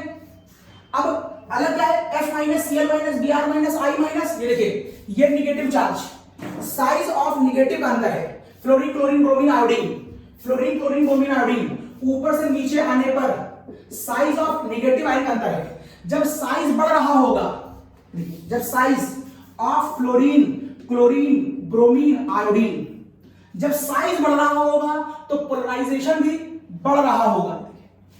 जब साइज बढ़ेगा तो पोलराइजेशन बढ़ेगा, आगे जाने पर पोलराइजेशन बढ़ रहा होगा, पोलराइजेशन बढ़ेगा तो कोवेलेंट बढ़ेगा, आगे जाने पर कोवेलेंट बढ़ रहा होगा, और कोवेलेंट बढ़ेगा तो सॉल्युबिलिटी कम हो जाएगी पानी में।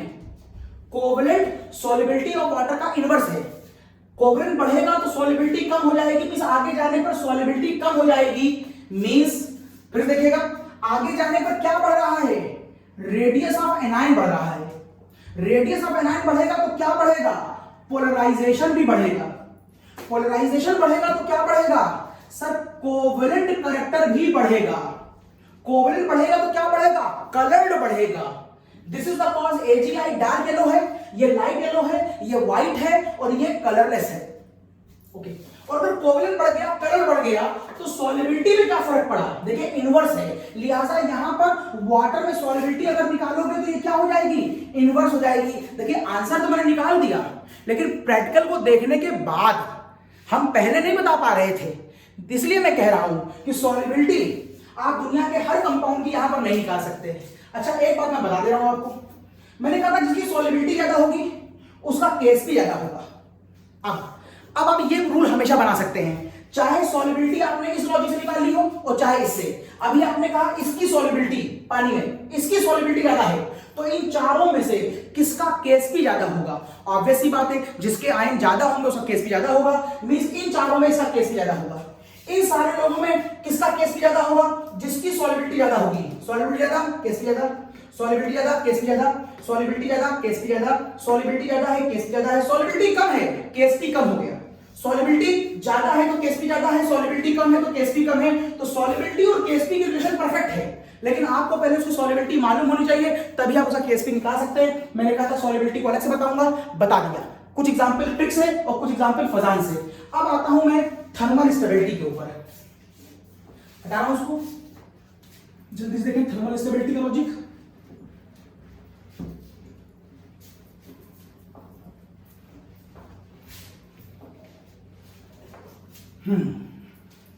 तो साहब थर्मल स्टेबिलिटी पे जाने से पहले मैं आपको बात और बता दूं, सॉल्युबिलिटी लैटिस एनर्जी और हाइड्रेशन एनर्जी पे भी डिपेंड करती है, उसी से आती है ये। तो मैं एक टर्म बता दे रहा हूं आपको, लैटिस और हाइड्रेशन क्या होती है।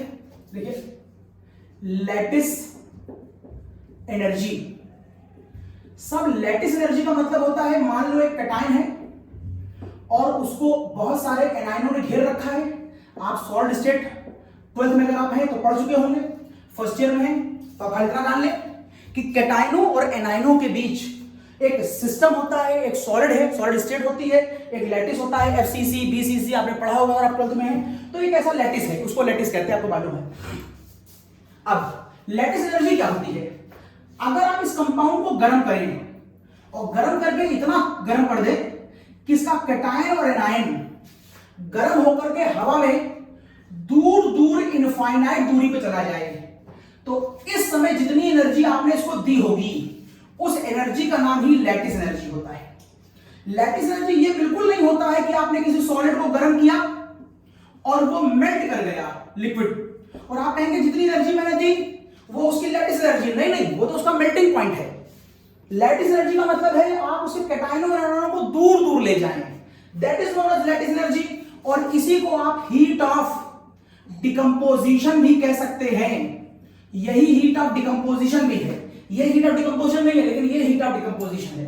अब लैटिस एनर्जी को हाइड्रेशन एनर्जी से रिलेट करता हूं, देखिएगा आपने कहा एक कंपाउंड है NaCl, इसको पहले इतना गर्म करो कि इसके दोनों आयन गैस फेज में दूर दूर चले जाएं, गैस फेज दूर दूर चले जाएं, गैस फेज सभी दूर दूर होंगे। इस समय जो एनर्जी आपने इसको दी है वो लैटिस एनर्जी कहलाई। अब उसको उठाओ और पानी में डाल दो। अब आप कहेंगे अगर मैं सोडियम के इस गैस आयन को पानी में डाल दूं तो यहां पर ये सोडियम आयन एक्वस हो जाएगा और इस समय ये सोडियम आयन पानी के थ्रू, यहां लिख रहा हूं, और इस समय ये सोडियम आयन अपनी सराउंडिंग में पानी के थ्रू बहुत से मॉलिक्यूलों से सराउंड किया जाएगा। जब इस सराउंड किया जा रहा होगा तो यहां पर एक बॉन्ड बन रही होगी इस नेगेटिव और इस पॉजिटिव के बीच में, और इस दुनिया में जब भी कोई बॉन्ड बनती है तो मालूम है आपको वहां से एनर्जी निकलती है। क्योंकि यहां पर पानी की वजह से ये एनर्जी निकल रही है इसलिए इसका नाम रखते हैं हाइड्रेशन एनर्जी। यस, वैसे ही आप कह सकते हैं Cl एक्वस, इसमें जब मैंने पानी मिलाया तो यहां पर Cl एक्वस बन गया, ये Cl गैस था और यहां से भी एक एनर्जी निकली, उसका नाम है हाइड्रेशन एनर्जी। समझिए, इक्वेशन 1, इक्वेशन 2, इक्वेशन 3 जो कॉमन करता है काट दीजिए, ये Cl गया, ये सोडियम गया, क्या बचा? बचा ये कि जब आपने NaCl में पानी मिलाया और एनर्जी लगाई तो वहां पर NaCl किस में चला गया? एक्वस में, और एनर्जी निकली। अब ये घटना कब अच्छी होगी? जब आप इनपुट कम दें और वहां से एनर्जी का आउटपुट ज्यादा निकले, तभी ये घटना अच्छी होगी। आउटपुट ज्यादा का मतलब होता है एक्सोथर्मिक प्रोसेस, और आपको अच्छी तरह मालूम है जब किसी सिस्टम से एनर्जी ज्यादा निकलती है तो सिस्टम का एनर्जी लेवल कम हो जाता है, जिससे उसमें स्टेबिलिटी आती है। तो हमेशा इनपुट अच्छा हो और आउटपुट अच्छा हो, वही बिजनेस अच्छा होता है, वही रिएक्शन अच्छी होती है। एनर्जी जितनी निकल जाए उतनी अच्छा है। मतलब NaCl पानी में डिसॉल्व कब करेगा? आप कहेंगे जब हाइड्रेशन एनर्जी की वैल्यू लैटिस से ज्यादा होगी तभी वो पानी में डिसॉल्व करेगा। तो जो मैं सॉल्युबिलिटी का लॉजिक बता रहा था उस लॉजिक को मैंने यहां से भी इंटररिलेट कर दिया। हाइड्रेशन एनर्जी क्या होती है बता दी। अब लैटिस एनर्जी को थोड़ा और देख लो।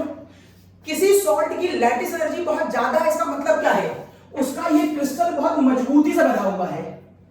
अगर क्रिस्टल बहुत मजबूती से बना है तो उसे तोड़ पाना आसान नहीं होगा, और आप इसे तोड़ रहे थे, जैसे आप कहते हैं हीट ऑफ डिकम्पोजिशन, इसी का एक नाम और है, इसी को हम कहते हैं थर्मल एनर्जी, या इसी को आप कह सकते हैं थर्मल स्टेबिलिटी। मैंने कहा था ये अलग से बताऊंगा, तो चलो थर्मल स्टेबिलिटी की बात कर लेते हैं।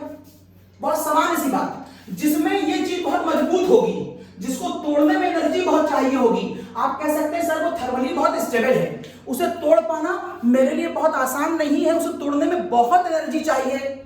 इसका मतलब सर वो थर्मली स्टेबल है। दो दोस्तों की दोस्ती अगर बहुत मजबूत है तो आप कहेंगे सर उसकी दोस्ती तोड़ने में बहुत समय लगेगा, वो बहुत मजबूत बॉन्डों से बने हैं, आसानी से टूटेंगे नहीं, उनकी फ्रेंडशिप बड़ी स्टेबल है। तो थर्मल स्टेबिलिटी बड़ी स्पष्ट सी बात। देखिए मैं कह सकता हूं जिसकी लैटिस एनर्जी ज्यादा होगी, देखिए जिसकी लैटिस एनर्जी ज्यादा होगी, लैटिस मजबूती, उसको तोड़ना ज्यादा पड़ेगा। मिस लैटिस एनर्जी ज्यादा होगी तो थर्मल स्टेबिलिटी ज्यादा होगी। देखिए डायरेक्ट है, ये यूनिवर्सल ट्रुथ है। लैटिस एनर्जी ज्यादा होगी तो थर्मल स्टेबिलिटी ज्यादा होगी। देखिए साफ दिखाई दे रहा है, ये लैटिस है और इसको तोड़ने में एनर्जी दी गई है वो थर्मल स्टेबिलिटी है। आप एनर्जी तभी ज्यादा दोगे जब एक मजबूत ज्यादा होगा। लैटिस मजबूती को डिफाइन करता है और तोड़ने की जो एनर्जी है वो थर्मल स्टेबिलिटी को डिफाइन करता है। ओके, अब एक बात और, जब ये टूटेगा तब यहां पर आएगा, और जब वो यहां पर आएगा तभी वो पानी में डिसॉल्व होगा, और पानी में डिसॉल्व होने के बाद वो हाइड्रोजन एनर्जी को डेवलप करेगा। तो एक बात ध्यान रखिएगा, मैं यहां चलिए थर्मल स्टेबिलिटी में आपको बताता हूं, अलग से बताता हूं, जैसे बता रहा हूं अलग से बताता हूं।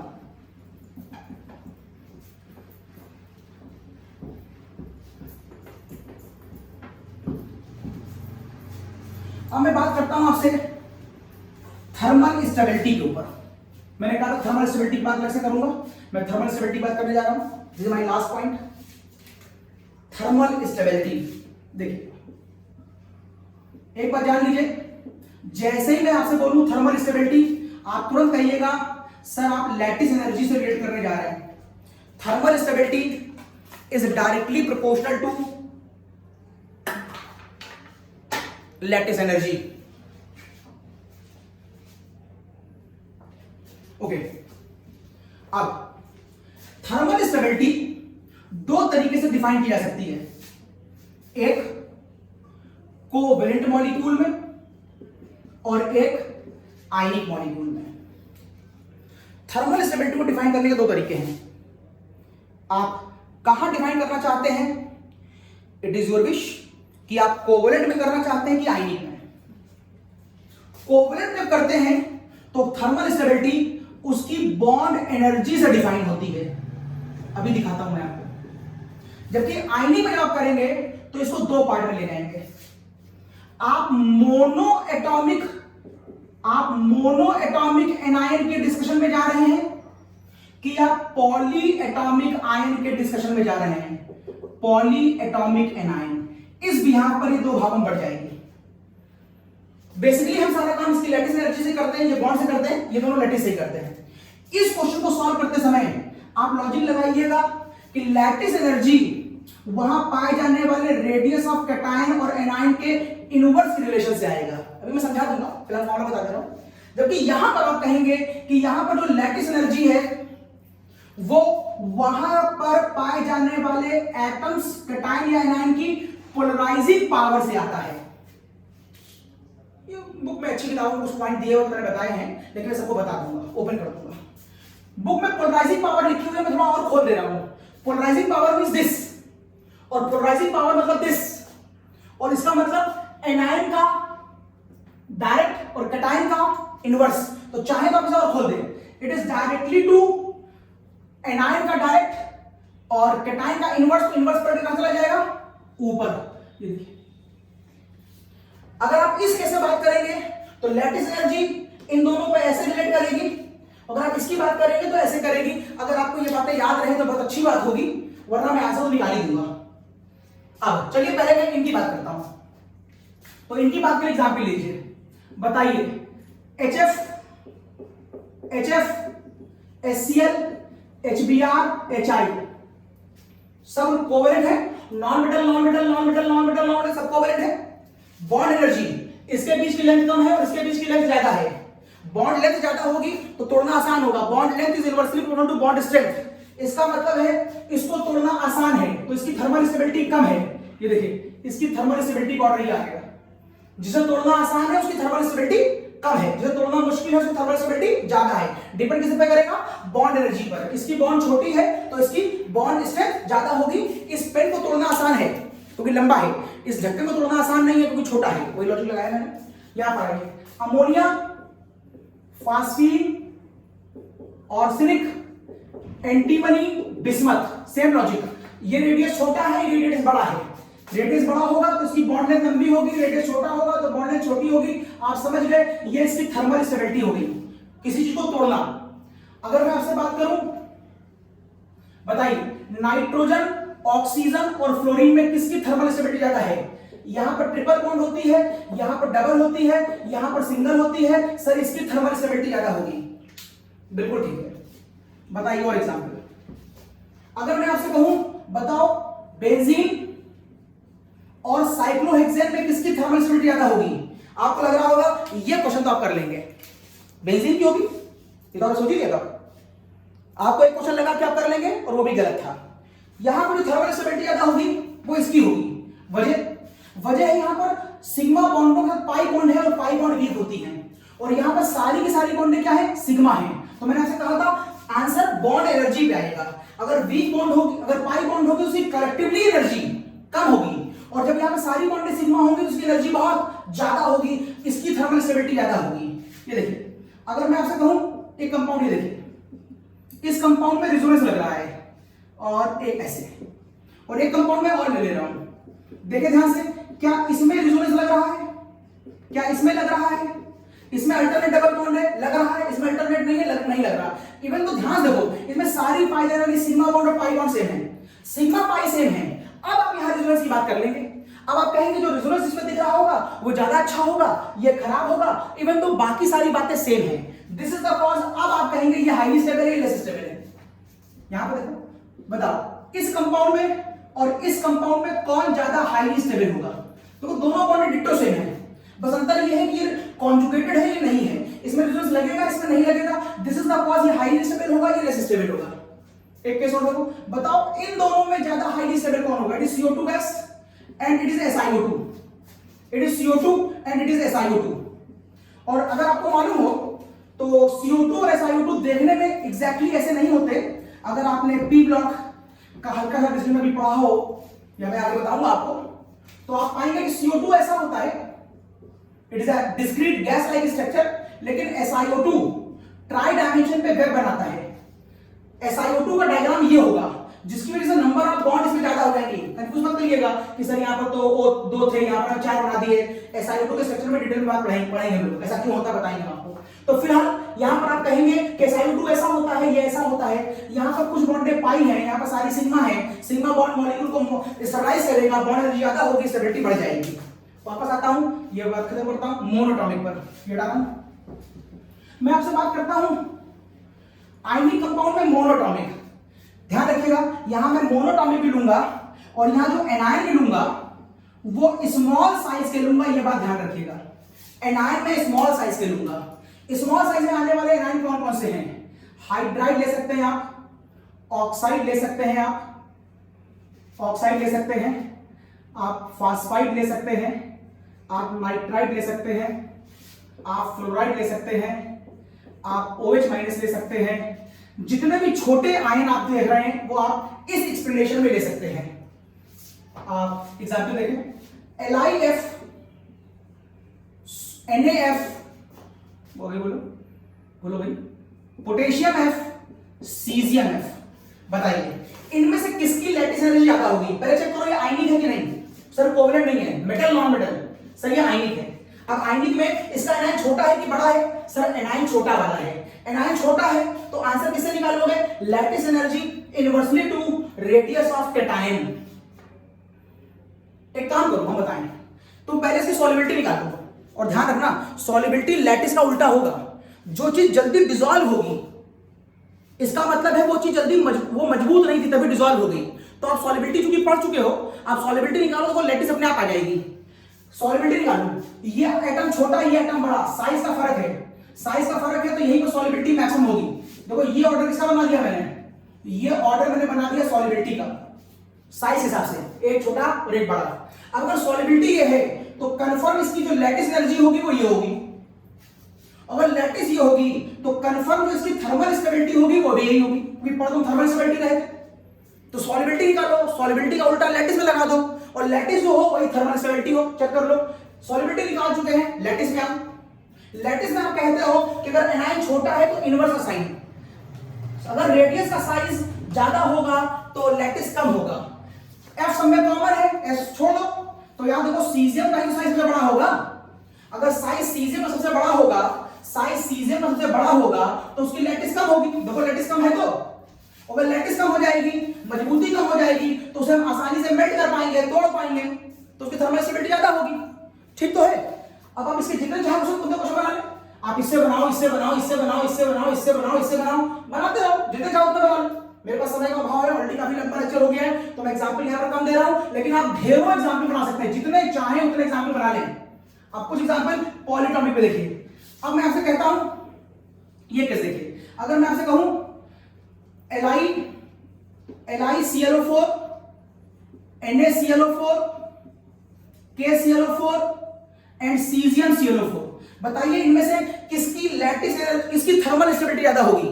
मैं फिर कह रहा हूं थर्मल स्टेबिलिटी मत निकालिए, आप निकालिए सॉल्युबिलिटी। सॉल्युबिलिटी का उल्टा कर दीजिएगा लैटिस, और जो लैटिस का आंसर आए वही आंसर होगा थर्मल स्टेबिलिटी का। चलिए सॉल्युबिलिटी निकालते हैं, एक छोटा और एक बड़ा।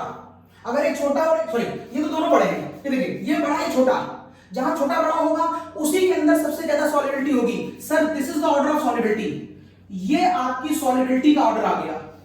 अगर सॉल्युबिलिटी का ऑर्डर ये आ गया तो इसकी उल्टी हो जाएगी लैटिस एनर्जी। अगर सॉल्युबिलिटी का ऑर्डर आ गया तो लैटिस उल्टा हो जाएगा, और जो आंसर लैटिस का होगा वही आंसर थर्मल स्टेबिलिटी का भी होगा। अब चेक कर लीजिए, चेक कर लीजिए। इस बार आप चूंकि पॉलीएटॉमिक एनायन की बात कर रहे हैं तो पॉलीएटॉमिक में जो लैटिस एनर्जी होती है वो पोलराइजेशन का इनवर्स होती है, पोलराइजेशन का इनवर्स। और जो यहां पोलराइजेशन होता है उसका फॉर्मूला होता है इन दोनों के अकॉर्डिंग। तो जो डायरेक्ट है तो इनवर्स में लगा दिया, ये डायरेक्ट हो गया और ये इनवर्स हो गया। देखिए कौन सा फॉर्मूला सूट कर रहा है यहां पर जो फर्क आ रहा है वो ClO4 का नहीं आ रहा है। यहां फर्क जो आ रहा है वो लिथियम सोडियम पोटेशियम रुबिडियम का आ रहा है, और लिथियम सोडियम पोटेशियम रुबिडियम ये बैठा हुआ है कैटायन, और जो कैटायन है वो लैटिस एनर्जी का डायरेक्ट हो गया है। अगर ये लैटिस एनर्जी का डायरेक्ट हो गया है तो जहां पर कैटायन का रेडियस ज्यादा होगा जहां कैटायन का रेडियस ज्यादा होगा उसी की लैटिस एनर्जी ज्यादा होगी, और जिसकी लैटिस एनर्जी ज्यादा होगी उसी की थर्मल स्टेबिलिटी भी ज्यादा होगी। मस्त लॉजिक दे रहा हूं। अच्छा लगे लेक्चर तो अप्रिशिएट जरूर करिएगा, दोस्तों को बताइएगा, सबको इन्फॉर्म करिएगा। बहुत अच्छा लेक्चर बना है और सारे लेक्चर में कोशिश कर रहा हूं कि आपके लिए अच्छे बनाऊं, और आप मेरी मेहनत को बस इतना ही अप्रिशिएट करिए कि लोगों को बताइए कि कोई बहुत मेहनत करके आपके लिए ऑनलाइन पढ़ा रहा है, फ्री ऑफ कॉस्ट, इसकी कोई फीस नहीं है, सिर्फ ज्ञान को बांटने की इच्छा है। जो मुझे आता है, चाहता हूं कि केमिस्ट्री औरों को भी आए, केमिस्ट्री रटी ना जाए, उसको सम्मान पूर्वक समझी जाए। इस इच्छा को रखते हुए इस मेहनत को कर रहा हूं कि सब तक मेरा संदेश पहुंचे और सब केमिस्ट्री पढ़ें। ओके, अब मैं आपको बताता हूं कि इसके पीछे वजह क्या बनाई जाती है, क्यों मैंने कहा कि आप इसको ऐसा कर दीजिए, इसको ऐसा कर दीजिए। आपको लग रहा होगा ये क्या रोटेन की, ऐसे कैसे कर दें। चलिए आखिरी, बस आखिरी का 1 मिनट देखिए मैं ऐसा क्यों कह रहा हूं आपसे। एक्चुअल में जो एक्सप्लेनेशन है इसका वो ये है कि जब आप पॉलीएटॉमिक लेते हैं तो जस्ट लाइक आपने पॉलीएटॉमिक Cl4 ले लिया, ये कंपाउंड है आपके पास, ये ऐसा पॉलीएटॉमिक, और आपने यहां पर ले रखा है कोई एक कैटायन, और ऐसा ही आपने एक ऐसा यहां पर ले रखा है, और ऐसा ही आपने एक यहां ले रखा है। इस तरीके से आपके पास एक पॉलीएटॉमिक स्ट्रक्चर सराउंडिंग में टहल रहा है। बस पॉलीएटॉमिक में होता क्या है, सारा खेल सेंटर वाले का होता है। अगर सेंटर वाले के अंदर इतनी ताकत है कि वो पोलराइजेशन डेवलप कर पाए, सारा खेल पोलराइजेशन का था। पोलराइजेशन कैसे डेवलप होता है, वो तो वही फजान का रूल कि ये छोटा होगा तो बढ़िया पोलराइजेशन, ये बड़ा होगा तो खराब पोलराइजेशन, वो मालूम आपको। बस समझिए पोलराइजेशन होता क्या है। जब ये पोलराइजेशन कर सकेगा तो पता क्या करेगा, ये इन इलेक्ट्रॉनों को जो पॉलीएटॉमिक के आयंस हैं उसको अपने अंदर एब्जॉर्ब करके इसको पोलराइज करने की कोशिश करेगा। ये अगर बहुत छोटा होगा, बड़ा नहीं छोटा, अगर ये बहुत छोटा होगा तो इसके इलेक्ट्रॉनों से प्यार करेगा, वही फजान का लॉजिक। जब इसके इलेक्ट्रॉनों से प्यार करेगा तो घसीटेगा, तो इसके घसीटने की वजह से यहां का इलेक्ट्रॉनिक क्लाउड भी इधर की तरफ शिफ्ट होगा, जिसकी वजह से ये इलेक्ट्रॉनिक क्लाउड वीक हो जाएगा, और अगर ये इलेक्ट्रॉनिक क्लाउड वीक हो जाएगा तो कंपाउंड डिकम्पोज कर जाएगा। तो कंपाउंड के डिकम्पोज करने के पीछे जो मैं पोलराइजेशन बोलता हूं उसकी वजह ये है कि ये सोडियम एनायन अपने आयनों से, जो कि सराउंडिंग में आयंस है, उससे इलेक्ट्रॉनों को घसीट लेता है, दैट इज पोलराइज करता है। इलेक्ट्रॉन घसीट लेगा तो बगल वाली बॉन्ड वीक हो जाएगी, और वीक हो जाएगी तो टूट जाएगी। तो जितना ज्यादा पोलराइजेशन होगा हम उस बॉन्ड को उतना आसानी से तोड़ सकते हैं, और जब आसानी से तोड़ेंगे तो एनर्जी कम लगानी पड़ेगी, और जब एनर्जी कम लगानी पड़ेगी तो लैटिस एनर्जी कम नहीं हो जाएगी। लो आगे, अब इसकी बात कर रहे हैं। सर इसमें आपने ये क्यों बताया, ये समझ आ गया सर, इसमें क्यों बताया? अरे ये तो सिंपल छोटे वाले केस है ना, छोटा कैटायन छोटा एनायन, इसके अंदर तो ऐसी कोई बात ही नहीं करनी है आपको। ये देखिए, ये तो वो केस है छोटा कैटायन छोटा एनायन। अब ऑब्वियसली बात होगी, अगर ये छोटे होंगे तो ये आपस में मिलकर बहुत अच्छी बॉन्ड बनाएंगे, बढ़िया पैकिंग करेंगे। आप ये सॉलिड का लॉजिक आ गया। पैकिंग एक टर्म होता है, छोटी छोटी बॉलें आपस में स्पेस कम छोड़ती हैं और बड़ी बड़ी बॉलें आपस में स्पेस ज्यादा छोड़ती हैं। तो अगर ये सारे लोग छोटे होंगे, देखिए अगर ये सबका रेडियस छोटा होगा तो ये बहुत वेल पैक्ड होगा, और जब ये वेल पैक्ड होगा, रेडियस छोटा होगा तो उसकी लैटिस एनर्जी ज्यादा हो जाएगी। तो जो प्रैक्टिकली दिख रहा था उसको फॉर्मूले में कन्वर्ट करा। ये मत सोचना कि पहले फॉर्मूला बनाया फिर ये करा, सच्चाई है कि पहले लॉजिक निकाला है और फिर फॉर्मूला बनाया है। एंड नाउ एकदम लास्ट पॉइंट, हाइड्रेशन एनर्जी के अकॉर्डिंग कंडक्टेंस की बात कर ले। अच्छा, कंडक्टेंस आपको मालूम है, आयनिक कंपाउंड जितने भी होते हैं जब पानी में डिसॉल्व होते हैं तो उनमें उनकी कंडक्टेंस बहुत ज्यादा होती है, क्योंकि वो नंबर ऑफ आयंस पे डिपेंड करते हैं। जितना बढ़िया आयनिक कंपाउंड उतने बढ़िया आयंस, तो पानी में बढ़िया डिसॉल्व हो रहा है। लेकिन अगर मैं आपसे बात करूं lithium, sodium, potassium, rubidium, caesium, बताओ इनमें से किसकी कंडक्टेंस ज्यादा होगी जब ये सारे गैस फेज में हैं? ऑब्वियस, जो हल्का होगा उसकी कंडक्टेंस मैक्सिमम होगी। Yes, this is the order of conductance. लेकिन गैस फेज में अगर आप इनको पानी में डाल दें तो इसके साथ पानी ज्यादा इंटरैक्ट और बढ़िया बॉन्ड बनाएगा, क्योंकि छोटे एटम का न्यूक्लियस इसकी बॉन्ड को ज्यादा इंटरैक्ट करेगा। और जब सीजियम बनाएंगे तो सीजियम का न्यूक्लियस यहां है, पानी यहां पर है, तो तो ये ज्यादा अच्छा इंटरैक्ट नहीं कर पाएगा। मींस यहां पर बॉन्ड स्ट्रॉन्ग बनेगी और यहां पर बॉन्ड वीक बनेगी। इसका मतलब यहां से निकलने वाली एनर्जी हाइड्रेशन ज्यादा होगी और यहां से निकलने वाली हाइड्रोजन एनर्जी कंपैरेटिवली कम होगी। अब मिलने के बाद बन क्या गया, मिलने के बाद यहां बन गया लिथियम, लिथियम की पावर x, यहां बन गया मान लो लिथियम x, यहां x ले लेते हैं x, लिथियम की पावर, ये लिथियम सोडियम हो गया, यहां पर प्लस लिथियम सोडियम पोटेशियम, कुछ इस तरीके से कुछ कंपाउंड बन सकते हैं यहां पर। अब आप बताइए सोच करके, अब आप सोच के बताइए इन सब में किसकी कंडक्टेंस मैक्सिमम होगी। अब देखिए सबसे ज्यादा अच्छी बॉन्ड किसने बनाई है इसने, अगर बॉन्ड अच्छी बनाई है तो यहां पर पानी इंटरैक्ट ज्यादा होगा, पानी इंटरैक्ट ज्यादा होगा तो ये मॉलिक्यूल भारी हो जाएगा, यहां पर इंटरेक्शन कम होगा तो यहां पर पानी कम आएगा, पानी कम आएगा तो पानी का आने के बाद ये मॉलिक्यूल ज्यादा भारी नहीं होगा, जो मॉलिक्यूल भारी होगा उसकी कंडक्टेंस कम हो जाएगी और कंपैरेटिवली जो मॉलिक्यूल हल्का होगा उसकी कंडक्टेंस ज्यादा हो जाएगी। मतलब लिथियम पानी से पहले हाईली कंडक्टेड था लेकिन पानी में आने के बाद वो लेस कंडक्टेड हो जाता है। This is due to hydration energy. Now my lecture is complete. Tata bye bye, फिर मिलते हैं अगले लेक्चर में। शुभ आपके सभी दिन शुभ रहें और आप खूब पढ़ाई करें और मेनली केमिस्ट्री ही पढ़ें। बाय।